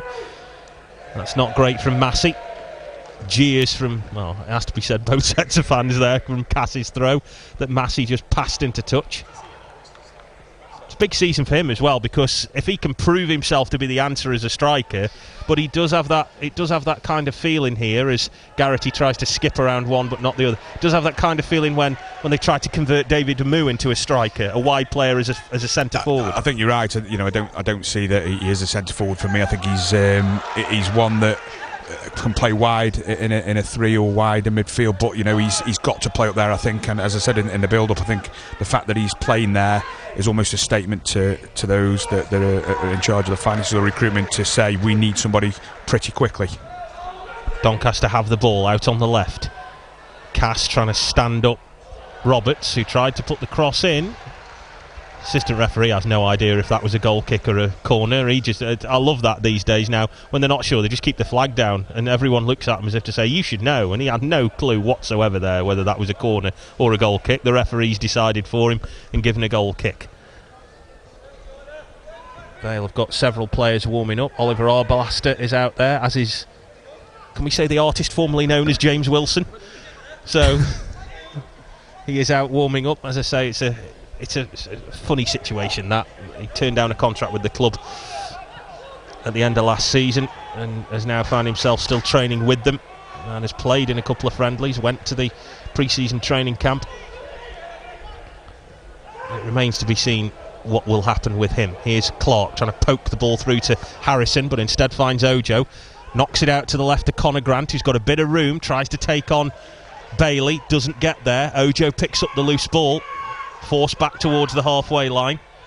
Now Nathan Smith might look to try and just clip one over the top. Goes safety first to Ojo's, just to his left on the halfway line, just outside the centre circle. Now Sang bends it forward for Harrison, who tried to keep it under control, bounced off him a little bit. Garrity goes back to Nathan Smith, and now that goes back to Connor Ripley. Dead centre midway inside his own half, looking for someone to aim at, hasn't really got anyone. So just plants it forward for Garrity, headed away by Senior, only as far as Harrison. Harrison out wide on the right, runs at his man, past one and past another, but before Harrison went down in the penalty area, he's said to have fouled Roberts, and it will be a free kick to Doncaster just outside their own penalty area on the left. Yeah, I think Alice picks that ball up there. He's a bit unsure what to do. He's thinking about shooting, he's thinking about running at somebody. Probably getting a little bit frustrated now with the lack of real opportunities for him in the box, those service, and gives us a bit of a silly free kick away. Taken by Lawler, the Doncaster goalkeeper. Vale are going to make a change. It is the artist formerly known as James Wilson who will be coming on. And Doncaster have it with Rowe. Now out to Molyneux on the left. To the right, rather. Tries a low shot. And an acrobatic, stooping header, if there is such a thing, from Dan Jones to get the ball over the crossbar. It was a driven low ball in from Molyneux with his left foot. Jones was standing right in front of his goalkeeper, so kind of squatted down to get the header connected with it, and then sprung up to power it over the top of the crossbar. And Vale are going to make a change. He who shall not be named, James Wilson, and Oliver Arblaster on loan from Sheffield United are going to be coming on in just a sec. Well, let's stay with it for this corner. Still 0-0 here, just over an hour gone on BBC Radio Stoke.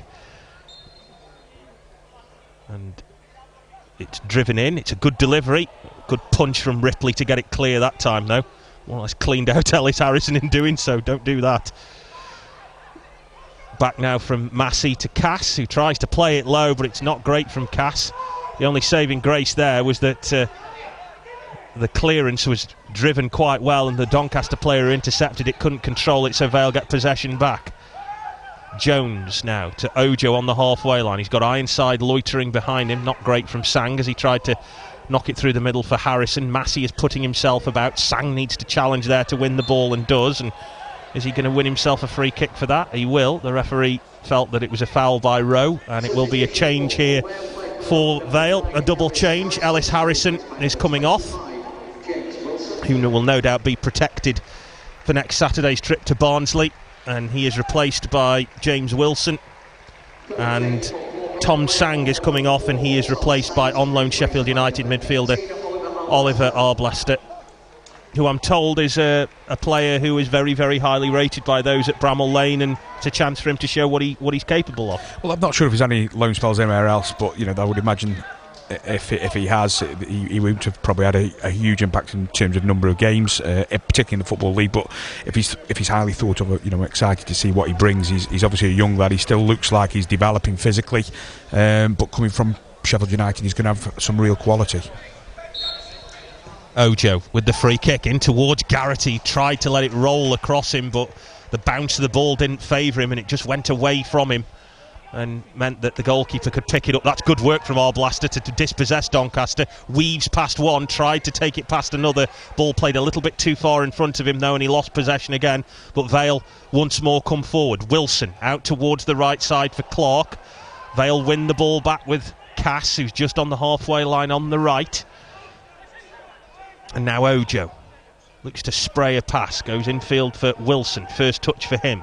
Looks to try and spin and turn, and goes out to Grant on the left side. He's got an overlapping ball from Jones, puts it in towards Massey, cleared away and hoofed away this time by Bailey. Brought down by Ojo, who's had a very impressive game in the centre midfield, it must be said. He has looked to cut above virtually everything else on the pitch, really. He's been head and shoulders above anybody else on the pitch this afternoon. Nathan Smith on the halfway line.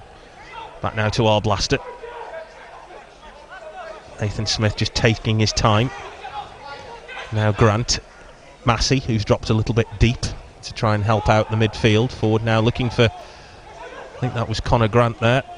No, it was Dan Jones. That short airs fooled me again. Here's Molyneux now down the right for Doncaster. He's dispossessed his man. Molyneux running forward and running at Nathan Smith and trying to get the better of him again and trying to put the shot in with the left foot, but blocked by Nathan Smith and out for a Doncaster corner. Yeah, you just got to be careful, Vale, flooding areas in terms of attacking. I'm looking at Connor Grant and Dan Jones, who are both caught high and wide out of position. Conor Grant struggling to recover, Dan Jones struggling to recover, and there's a big gap on that left side of defence. Doncaster are going to make some changes as well, as is often the case in friendlies like these. We've gone past the hour mark now, so it could be anybody who's coming on. I'm just relieved that nobody on that team sheet's called Trialist A or Trialist B or whoever. We've actually got names for people, which should make things easier to sort out. As Doncaster wait to take this corner, Aluwo and Ironside loitering around the penalty spot, as is Wood, and it's aimed towards Aluwo at the back post, and he got connected with that, but Dan Jones just did enough to put him off, but it sailed over everybody, and Connor Ripley didn't feel compelled to come and take that out of the air, and instead left it to Dan Jones, who just about did enough there. Well, the ball's coming in and it's dipping. It's probably just a little bit too far out of Connor Ripley's goal for him to come out and collect comfortably. I think Dan Jones is wrestling with big number 5 for Doncaster, and he does well in the end, Dan Jones, to actually even put him off, but it was almost a free header at that back post. Nathan Smith and Ironside once more renewing hostilities. Not the best of balls from our blaster. Played Cass into a bit of trouble. He's chasing back now with Biggins and wins the ball back. Fair play to him. He lost the ball, but he went and got it back there. And now Clark, left-footed ball looking for Massey. Can't win the header. That is a hide into nothing there, trying to win the ball, but Massey there does eventually take it off Tommy Rowe, but the referee said unfairly, so it will be a free kick to Doncaster Rovers just outside the centre circle on the left, about 3 or 4 yards in from the halfway line. And James Wilson goes to hunt down that ball. It's a funny one with James Wilson, isn't it? We'll address it at some point, but as Vale try and clear the ball from an offside. But yeah, it's a funny one. I mean, he turned down a contract at the end of last year. He's not managed to find himself another club, and now he's back and he's training and he's playing in friendlies. I mean, it's an odd situation.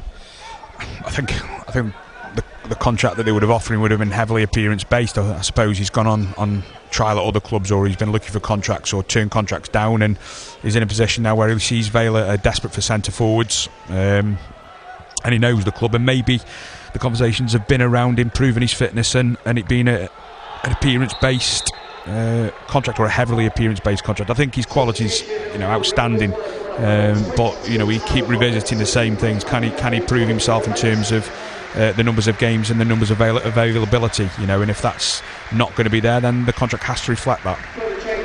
Doncaster make a triple substitution. Ironside is off, and he's being replaced by their number 9, George Miller. Another change is Tyler Roberts is coming off. Tommy Rowe's coming off and been replaced by Desi Sajona. And that was also Roberts who's come off as well, but we don't know who's replaced him yet. Well, that's good, Liner, well done. Oh, that's George Broadbent who's replaced him. Doncaster now with a goal kick at their in front of the Vale supporters, who are I would say spread out over the one block of the away end that they've been given. There will be 1 or 2 more, I envisage, going to Barnsley next week. The initial allocation is just 1,000 tickets, which I think have been snapped up pretty much already. And I'm sure if the Blackpool game, just over 10 days later, had been on a Saturday, that would have been sold out pretty much straight away. But a Tuesday night in Blackpool sometimes is not one to relish. Here's Massey trying to win the ball on the right. Clark's done well to win it back. Cass, who snatched at that but found Garrity. Now Wilson, as he can, glides away from 2, but forced back to the halfway line and then plays Doncaster in with a poor ball. Ojo tries to track back to cover. Here's Miller poking it out to the left. Now Sajona is going to run at his man, tries to put the ball in and does, and it's pinging around, and it is turned in by Broadbent, and Doncaster lead. And it was some lackadaisical defending from Vale. Came from Wilson giving the ball away on the right, and then it popped up back into the penalty area. Vale didn't deal with Sajona, who just jinked his way into the box. He poked the ball in, half cleared, came back to Broadbent, who just from close range just powered it past Ripley, who looks disgusted with his defence, really, it must be said, and Doncaster lead by a goal to nil. Yeah, well, he should be. James Wilson, really, really poor, gives that ball away, but there's 3, 4, 5 opportunities to defend that better. James Wilson, give it away, yes, but the Port Vale defenders have stood off people in the box. They've allowed a cross to come in, and actually the centre forward that finishes it, I think it's the centre forward that finishes it, but he stood on his own in the box, and he's given Conor Ripley no chance. So they've got to defend better than that. It's one of the very few shots on target that we have had all game, and Vale are going to make another change, I think, shortly. Mal Benning is going to be warming up and going to be coming on, and Ethan Chislett is also going to be with us shortly too. Summer signing from AFC Wimbledon, as Ripley picks up a loose ball. Miller it was who won that ball initially off James Wilson and set up Sejona for that little jink inside the penalty area that resulted in the goal. As Jones plays the ball through to Grant, and it falls for Conor Grant Willits inside the penalty area, and the referee has said that he's offside, so it won't matter. And Vale will make a change now. I think, as I say, Chislett is getting ready to come on. Mal Benning is doing a bit of warming up as well, but might not be on at this very moment in time. And Chislett is going to make an appearance here, and he will replace Gavin Massey. And it just kind of show you the paucity of forwards around the place, that Vale will end this friendly with an attacking midfielder and a player who turned down a contract with him, a non-contract player in effect, up front for the remainder of the game. Yeah, that's what I said. It's a real statement to those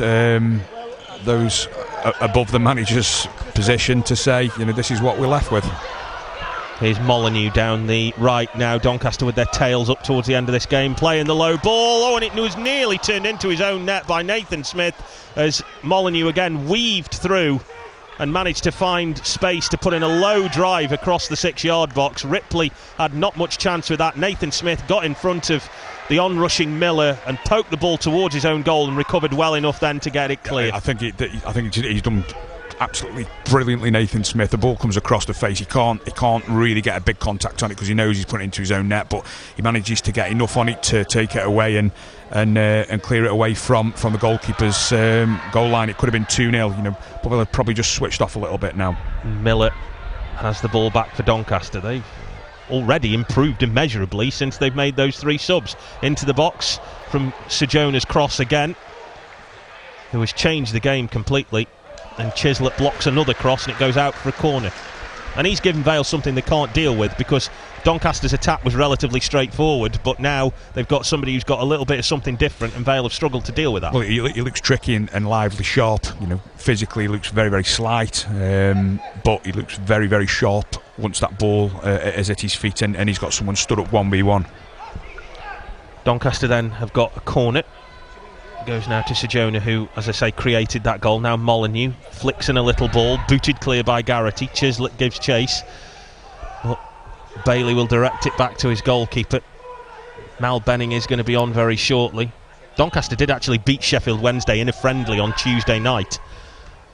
Only player in that team. It's probably the team that's going to start their opening day of the season. And Doncaster did beat them on Tuesday, so they've been pretty strong so far. And pre-season results don't tend to mean a lot, but it's more the way you play, I suppose, and how fit you are and how well your shape works. Well, I would hope so, because I don't think this Port Vale team strike me as a team that is ready to go into League One next Saturday. That's a good ball from Wilson, from Chislett, looking for Wilson. And now Chislett trying to win the ball, but fouling his man, and it's going to be a free kick to Doncaster. Why do you think that? Why do you feel that? I just feel like there's, when you come into pre-season, you're going into very start of pre-season. When you're going into games, you're going in tired, and that's why you make mistakes, and simple mistakes really, and the odd bit of lapse in concentration, a little bit of lapse in quality, and obviously the more you move through pre-season, your fitness gets to a position, and your game gets to a position where you're fine-tuning, ready for the league games kicking in and the cup games kicking in. I feel like this side at the moment, this afternoon, there's been probably too many times where there's been a little bit of a lapse in concentration. It seems like some of the lads maybe still getting to a point where they're ready to play. and this is not something that doesn't happen. This happens quite a lot in football, so I'm not digging the players out. A conversation with a couple of clubs recently that they're going to take 2 or 3 weeks until their players are ready kicking in. So this afternoon there was some decent performances. There's been some ones that can be better, but it's all about getting minutes in the tank until that game next Saturday, and that's where it matters.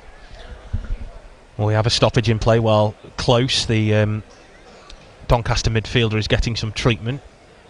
So it seems a good opportunity to tell you that on BBC Radio Stoke this season, Sport at 6 is back every weeknight from 6 o'clock. And if you're a Vale fan, which is presumably why you're listening to this, then Thursday nights is going to be pretty much your night. We're doing a Port Vale special every Thursday night on BBC Radio Stoke. Myself and Leon Legg will be in charge of that, and the former Vale captain. And we'll take you through every Thursday night. And this Thursday, to get us ready for the new season, the Port Vale manager Andy Crosby will be joining us in the studio to be our studio guest. So we will be having a chat with him. You can put your questions to him as well. You can send those to sport.stoke@bbc.co.uk and we can collate them all there.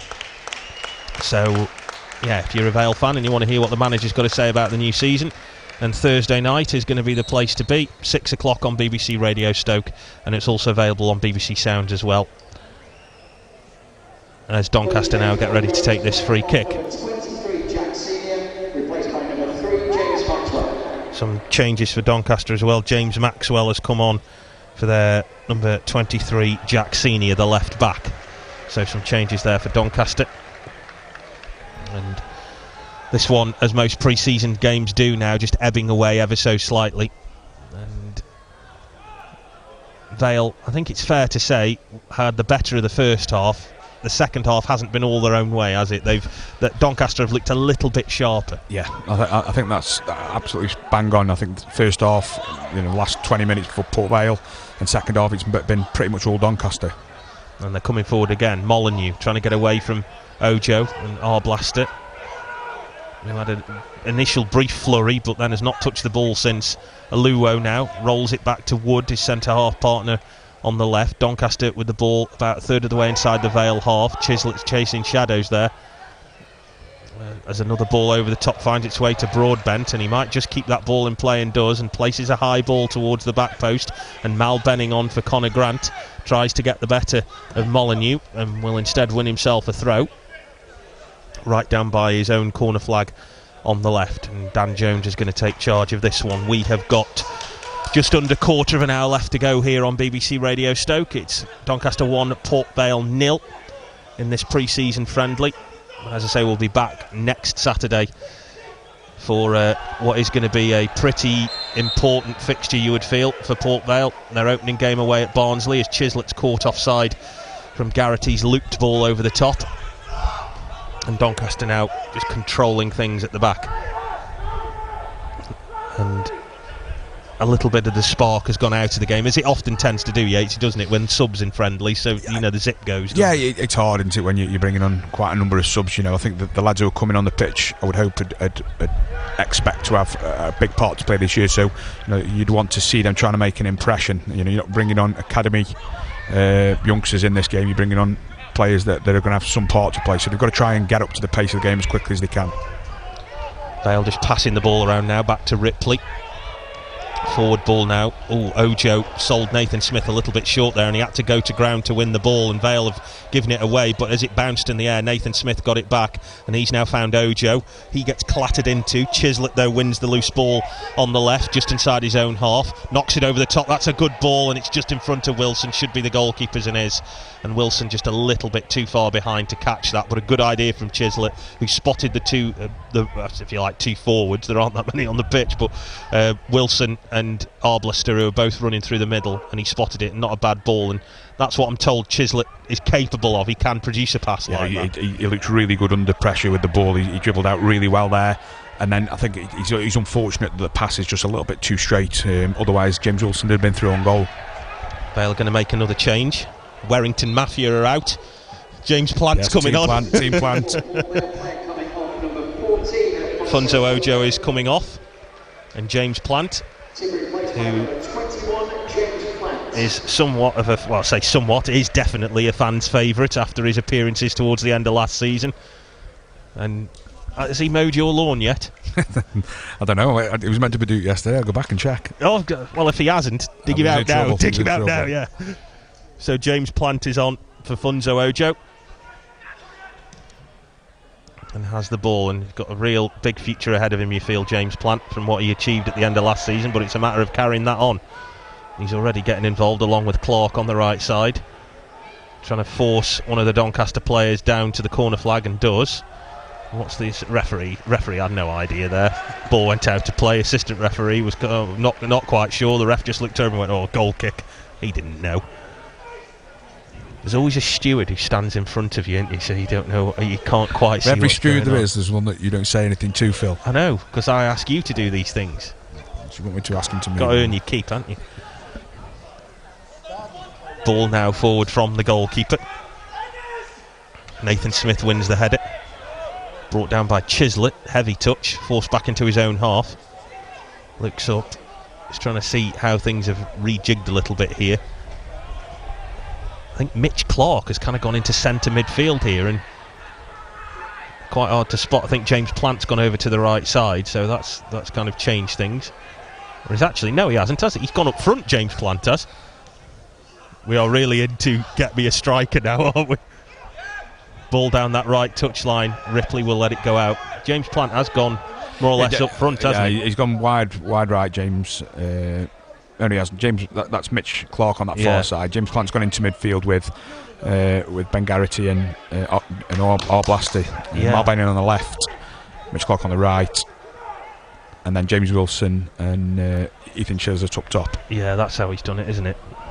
I did actually have to go down and ask him before the game and say, how are you lining this lot up? Because I had no clue at the start, because I haven't seen any of the friendlies so far, but I've seen it today, so I've got a little bit of an idea, but it's, shall we say, very fluid how this is going to work this year, I think. So Vale have got a throw midway inside the Doncaster half on the right. They trail by 1-0. George Broadbent's second half goal is what has separated the two. That's a sloppy challenge from Clark, and it will result in a Doncaster free kick. And so Vale, well, look as if they might round off their pre-season campaign with just the one win, actually, and that came against Kidsgrove Athletic. Drew with Newcastle Town, lost games to Burnley and West Bromwich Albion behind closed doors, drew with Accrington behind closed doors, and then drew with Grimsby out in Spain. Doncaster get it now with Molyneux out to the right side. Hit forward for Broadbent, the goal scorer. Now he has it again on the right, knocks it down that right touchline for Molyneux, who's been a pest all afternoon. Good ball in from him. Headed out by Arblaster, completed the clearance, does Garrity. Benning can't win the ball in the air, Wilson does, hooks it over his own shoulder, but if anybody's going to get that flick on, he's going to have to chase it himself, because neither Plant nor Chislett were anywhere near it. And Doncaster get it back with Aluwu, who just look quite comfortable now, it must be said, and like I say, a lot of the zip's gone out of the game. Yeah, if we're honest, I think Doncaster look like the League One side, and Port Vale look like they're chasing this a little bit at the moment. I know that there's been quite a number of changes made, but it's almost lost its little bit of bite and zip. Ball over the top from the goalkeeper now, Wilson beaten in the air. Clark's done well, intercepted an attempted crossfield pass, and then got tagged in return, and it will be a free kick. Doncaster going to make another change. They are bringing on Liam Ravenhill, who is the son of former Doncaster midfielder Ricky Ravenhill. You remember him? Seriously? Yeah, I do remember Ricky Ravenhill. Yeah, it's his young lad who's going to come on. And he is going to replace, I think, the number 14 Harrison Biggins. Oh no, it's Biggins, I think, who's coming off. So a bit of a change there for Doncaster. And Vale free kick, which is about 35-40 yards out, just to the right of centre. And Ojo Chislett's over it.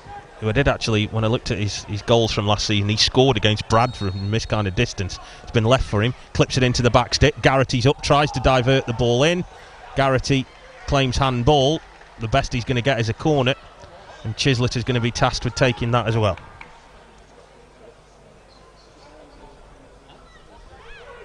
1-0 here to the home side as we enter the last 5 minutes of normal time of this pre-season friendly here on BBC Radio Stoke. Chislett's ball in, deep towards the back stick. Everyone's up, hacked away by Doncaster. It was a good header back across goal there, I think, by Dan Jones. Cass now picks out Chislett again. A little bit of magic in the boots to try and work the ball back into the penalty area. Cass gets there first, though, as it was cleared. Now Arblaster, who will look to try and put in a good quality ball, and it was anything but in the end, as it was a poor first time ball from him, which just hit the heels of the Doncaster player. He then tried to work it back out via a deflection to Mitch Clark, and it just went over his head, and it's gone out for a Doncaster throw. There's a lot of younger players out there as well, Plant, Arblaster, Mitch Clark's been around but not that long. Chislett's not exactly long in the tooth. There's a lot of younger lads out there at the minute. Yeah, particularly, I think Mitch Clark and Ethan Chislett are two lads that would be expected to play pretty much every week coming into this team. James Plant will, for me, have an impact this year. I think he'll start a few games, and most of his will come off the bench, but he will be in and around it. So they aren't there, as I said, these are not academy lads that or YTS lads that are just coming into the fold. These are players for me that are going to be involved for a huge proportion of this season.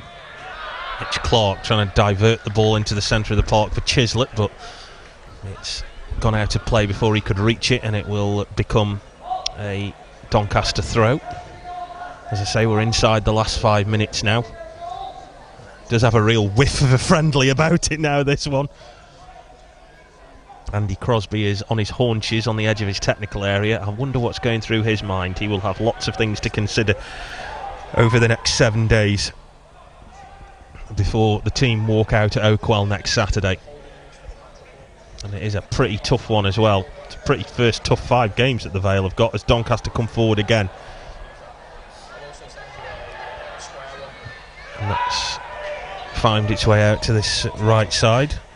Number 16, Tom Nixon. Molyneux goes back to Aluo, just inside his own half. Wilson goes to charge him down, and now cleared away back to the goalkeeper, and Doncaster kind of look a little bit in control now. Vale are chasing the game, but they've looked, as you've said, Adam, they've looked at times a little bit ponderous in the second half and not entirely on the same wavelength as Doncaster come forward again. Molyneux coming infield, trying to create room for a shot, tries to roll it across to Shatrona. Don't think he'll get there before that ball goes out to play. He won't, and it'll be a goal kick. But it's a little ironic, really, that Doncaster's changes seem to have improved their team, and Vale's changes just seem to have made it a little bit more disjointed. A little bit rocky. You're looking at the passage of play there, and the ball's gone into Luke Molyneux, who's the right-sided, left-footed winger on this near side, and he's in acres of space. There's not one player within 15 yards of him. The fundamentals still have to be there, irrespective of who's on the pitch. Benning, out-muscled by 2 Doncaster players, but will win himself a throw. It's just dawned on me, the linesman looks like Mick McCarthy. Doesn't he? So that's a bit of a desperate shout, Phil. Well, listen, any old entertainment where you can find it is Arblaster. Now to Cass on the halfway line on the right. Next time he turns round, you shout to him. Is that you, Mick? See if he looks. Here's Mitch Clark out on the right. Rolls it to Arblaster. Powers in the cross, and it's met by an equally powerful header into touch by Richard Wood. And it will be a Vale corner. And we are 2 minutes plus whatever pointless stoppages the referee chooses to add on. And Chislett goes over to take this one. Right-footed, so presumably a bit of an away swinger. Let's have a look what he does. Chislett floats it, looks for Garrity, looks for Benning, who connected powerfully, but he lacked direction with his header, and it looped up and over the top of the crossbar, and it will be a goal kick to Doncaster Rovers. And sometimes you can tell emotion from people, and Andy Crosby just hurled his water bottle to the ground in a little bit of frustration. He'll want his team to be better off set pieces than that. I think he'll want his team to be better all over the pitch. Second half, most importantly, first half there was nothing in for 20, 30 minutes, and then Port Vale with a better team. But second half they've probably been a little bit short for me. Plant trying to take the ball down the left, beaten to it by Molineux, and Benning will now take the throw.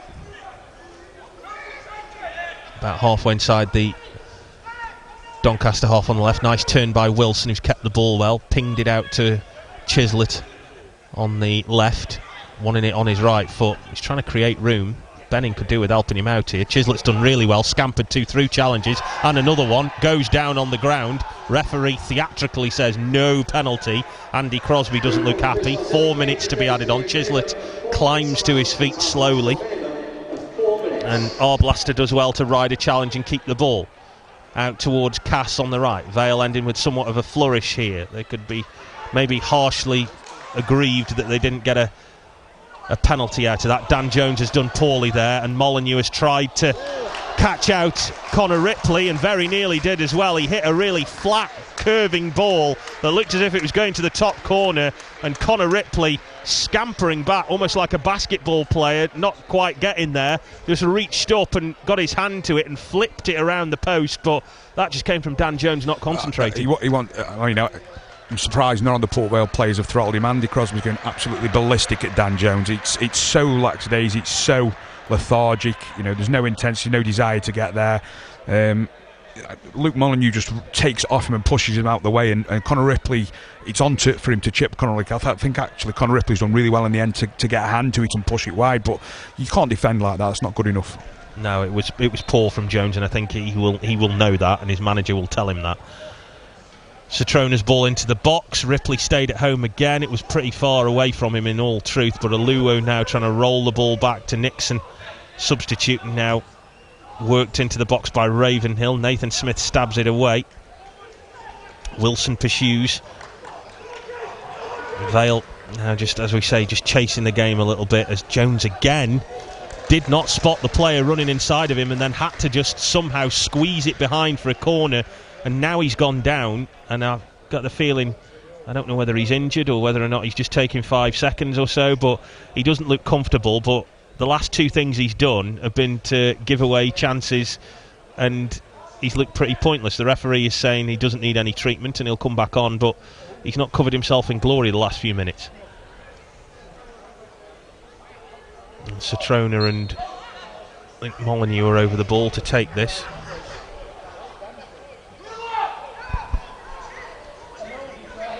And Vale, some defending to do as we're into 4 minutes of added on time. Floated ball to the back stick, powered down by Wood. It'll come for Ravenhill just outside the penalty area. Knocks it past Mitch Clark easily, puts a cross in. Connor Ripley reaches up, grabs it out of the air and claims it. Not had a lot to do today, Connor Ripley, but what he has done, he's done well. Had no chance with the goal because it was from less than 6 yards out.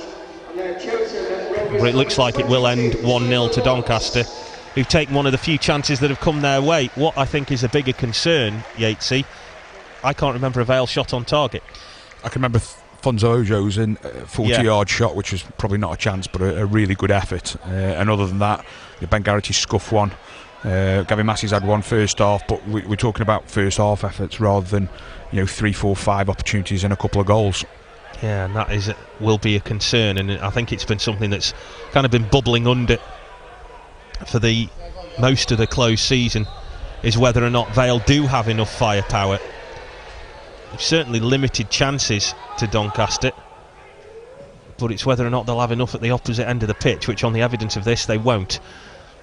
Wilson hurled to the floor by Wood. The referee says no chance, that's a free kick. Squeezed clear by Doncaster and blocked by Clark, and so therefore a throw to the home side. And we're into those 4 minutes of added on time, and Doncaster, well, have looked good value for this, it must be said. Vale haven't been poor, but what they have been, as we've said, is blunt, probably is the best way to put it. And the referee will blow up for full time, and the quite amicable crowd will give their Doncaster team a round of applause, but the Vale fans streaming away from here. It is only a friendly, but look a little bit miserable, I think it's fair to say. And Andy Crosby deep down will know what the deficiency in with his team, but with each game that goes by it becomes more obvious he needs a centre forward. I think looking on the evidence of the second half, I think he needs more than that. I think he needs probably some of the lads to understand that that type of performance second half's not enough, and it is only still pre-season, but we are 7 days away from Football League and 3 points, and putting everything you can on the line to get those. So he's got a little bit of work to do still. I think he knows that there'll have been relatively tough pre-season. There'll be lads on there that were tired. I'd say a number of the lads looked like they were still tiring almost 60 minutes into the game, which is a long way off the 90-minute mark. But there are some positives. Connor Ripley, Nathan Smith, as we always know, and we know what we're getting from him. Funzo Ojo, I think Tom Sang ran about and had a go at Ben Garrett. I think Mitchell Clark, other than the odd couple of things, was really good this afternoon. Ellis Harrison grafted it like he always does and was a presence and put himself out. He was good in both boxes in terms of his hold-up play and his defensive play. And then after there, I think you're looking at lads that can do better. But the saving grace is, as I said, this is not league football, and Andy Crosby and his team have got another week to go. So Vale round out their pre-season with a defeat, but as we've heard, maybe a little bit more work to do over the next 7 days. We'll be back on Thursday night for Sport at 6 when Andy Crosby will join us live in the studio, and our next live football for the Vale will be next Saturday at Oakwell when Vale kick off their League One campaign away at Barnsley. You'll hear it live here on BBC Radio Stoke. But the final score here at the Eco Power Stadium in Vale's final friendly was Doncaster Rovers 1, Port Vale 0. Adam Yates, you were at Doncaster. What are your thoughts? I mean, it was a poor second half in terms of performance from Port Vale. I think it's absolutely evident that the manager's screaming out for a couple of centre forwards. Other than what he's got, I think James Wilson looks like he's going to come into the building, but he needs certainly another one, or maybe even another two. First half there was not much in it for 20-25 minutes, and then Port Vale stepped on the gas. Gavin Massey had a really good shot that sailed over the bar. Ben Garrett had a shot from the edge of the box and he's dragged wide, which is a real good opportunity created by Mitchell Clark. And then Funzo Ojo has an effort from fully 40 yards that rattles off the crossbar, and Port Vale looked like the better side at that point. And then the second half comes and it was mostly Doncaster. Defensively they looked a little bit shaky. The ball's given away by James Wilson in his defensive half, but there's 3, 4, 5 opportunities to clear the ball before the ball ends up in the back of Port Vale's net. Connor Ripley was disappointed with his defence, but the biggest point for me was the fact that they didn't really create anything, and as I said, your manager finishing the game with an attacking midfielder up front, a young wide player up front, and a trialist on the pitch the week before the season isn't ideal. You were, to put a colloquial phrase to you were buzzing off Ojo in the first half. Was he as good in the second? I think he was probably, yeah. He cleaned things up. He plugged gaps defensively. We talk about his offensively and on the ball, but defensively he works so hard and plugs gaps, and he was by far and away the best player on the pitch this afternoon. But that performance this afternoon won't be good enough for Port Vale to stay up over the course of a season in League One. So Andy Crosby's experienced enough to know that. I think he'll talk to his players and he'll communicate that it's been a good workout this afternoon against a very good Doncaster side. But it is work time next Saturday, and the club have got 3 points at stake. So it'll be a big week on the training field, and then moving into the league football. Just finally, what do you make of the James Wilson situation? I must have said it 15-20 times. I think with him his abilities unmatched. I think he's got so much ability that if he was fit every week and performing every week, he would certainly not be playing in League One.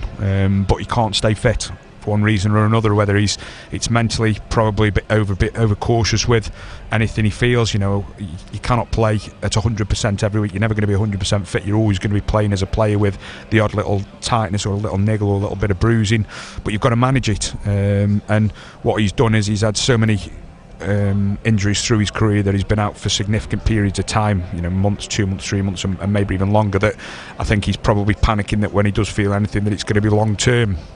And the club have brought him back in because I think he's probably turned his contract away at the end of the year, looked for something else, hasn't really found something that suits him, and Port Vale are in desperate need of strikers, so he's back into the building. But he didn't have enough time to do anything this afternoon, and the things he did, there were some good things, there were some things that tell me he's not physically ready to start the season next week, and it'll be up to the just probably some of the movements, some of his sharpness and his thinking, the way he uses his body.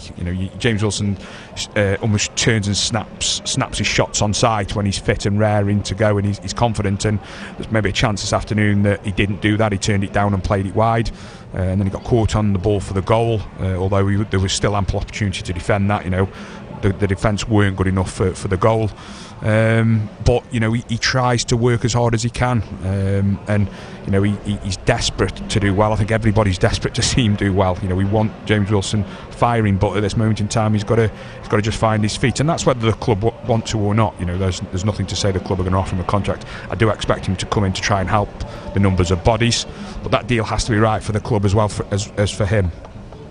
Adam, thank you very much. That's the voice of Adam Yates, former Vale defender, speaking to us from the Eco Power Stadium. Final pre-season friendly for Port Vale today took place against Doncaster. If you're a Vale fan, what are your thoughts on the James Wilson situation? Would you like to see him stay on for another season? I think everything's going to turn out. 0800 121 80 80. Now let's hear from Phil Bowers, who's been speaking to Vale manager Andy Crosby.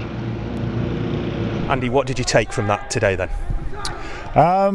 Really pleased with the first half up until the final third, where our final decision, our final pass, our execution of the last cross wasn't what we hoped it would have been. But I thought we had control, certainly in the first 2/3 of the pitch. We got into the final third in a variety of ways, so it's something we spoke about at half time. But I think the biggest thing is that when you're not being as creative and as good as you want to be in the final third, you can't afford then to give a goal away like we did in the second half, because then it makes it more difficult to get back into the game. So if that's a league game that the very minimum we should be walking away from is with a point, and we would have kept a clean sheet. But as I say, you're going to get punished if you give square balls away in the middle of the pitch.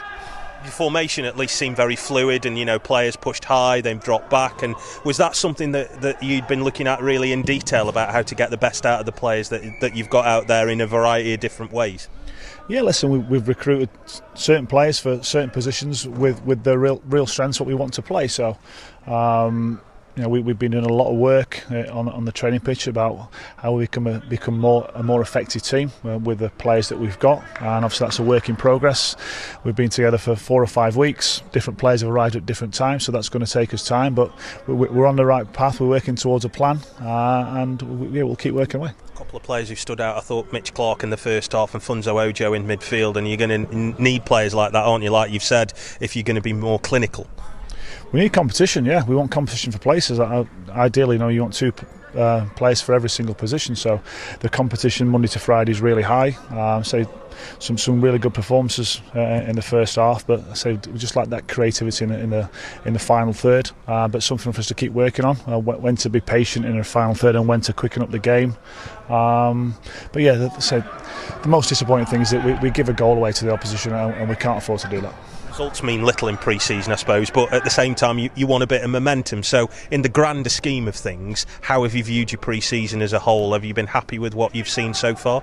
Yeah, listen, a new group that came together 5 weeks ago with 10 new players. You're trying to do things on and off the pitch to help that competition grow and that togetherness grow and the connections grow, the relationships grow as quick as you possibly can. That the team who's going to start the season won't be the team what's going to end the season. It's going to have to grow both and off the pitch, and we're on our first steps towards doing that. We've got to ask you about centre forwards, because it's been a theme of what we've already talked about, perhaps being more clinical in the final third. Are you lacking that at the moment, and what can you say, if anything, about how that might change between now and the start of the season or the end of the window? Yeah, I think we're certainly lacking numbers in the number 9 position. Obviously, it's something that we are constantly looking at and evolving and making phone calls and speaking to players, and when we've got something to announce, we will do it. Now the season is getting a little bit closer. We've recruited some really good players in a lot of other positions, but the centre forward position and the 9 position hasn't been as easy. It's been challenging for a variety of reasons, but we also know that the players we are after, when we get them, will become a more effective team. I'm not going to chuck all the names at you that have been there under the sun, but there's lots of rumours flying around. How difficult has it been to get those players that you've wanted in that final third? Can you give us an insight about how difficult it is to get a player who's a centre forward who is going to be a good goal scorer in this league?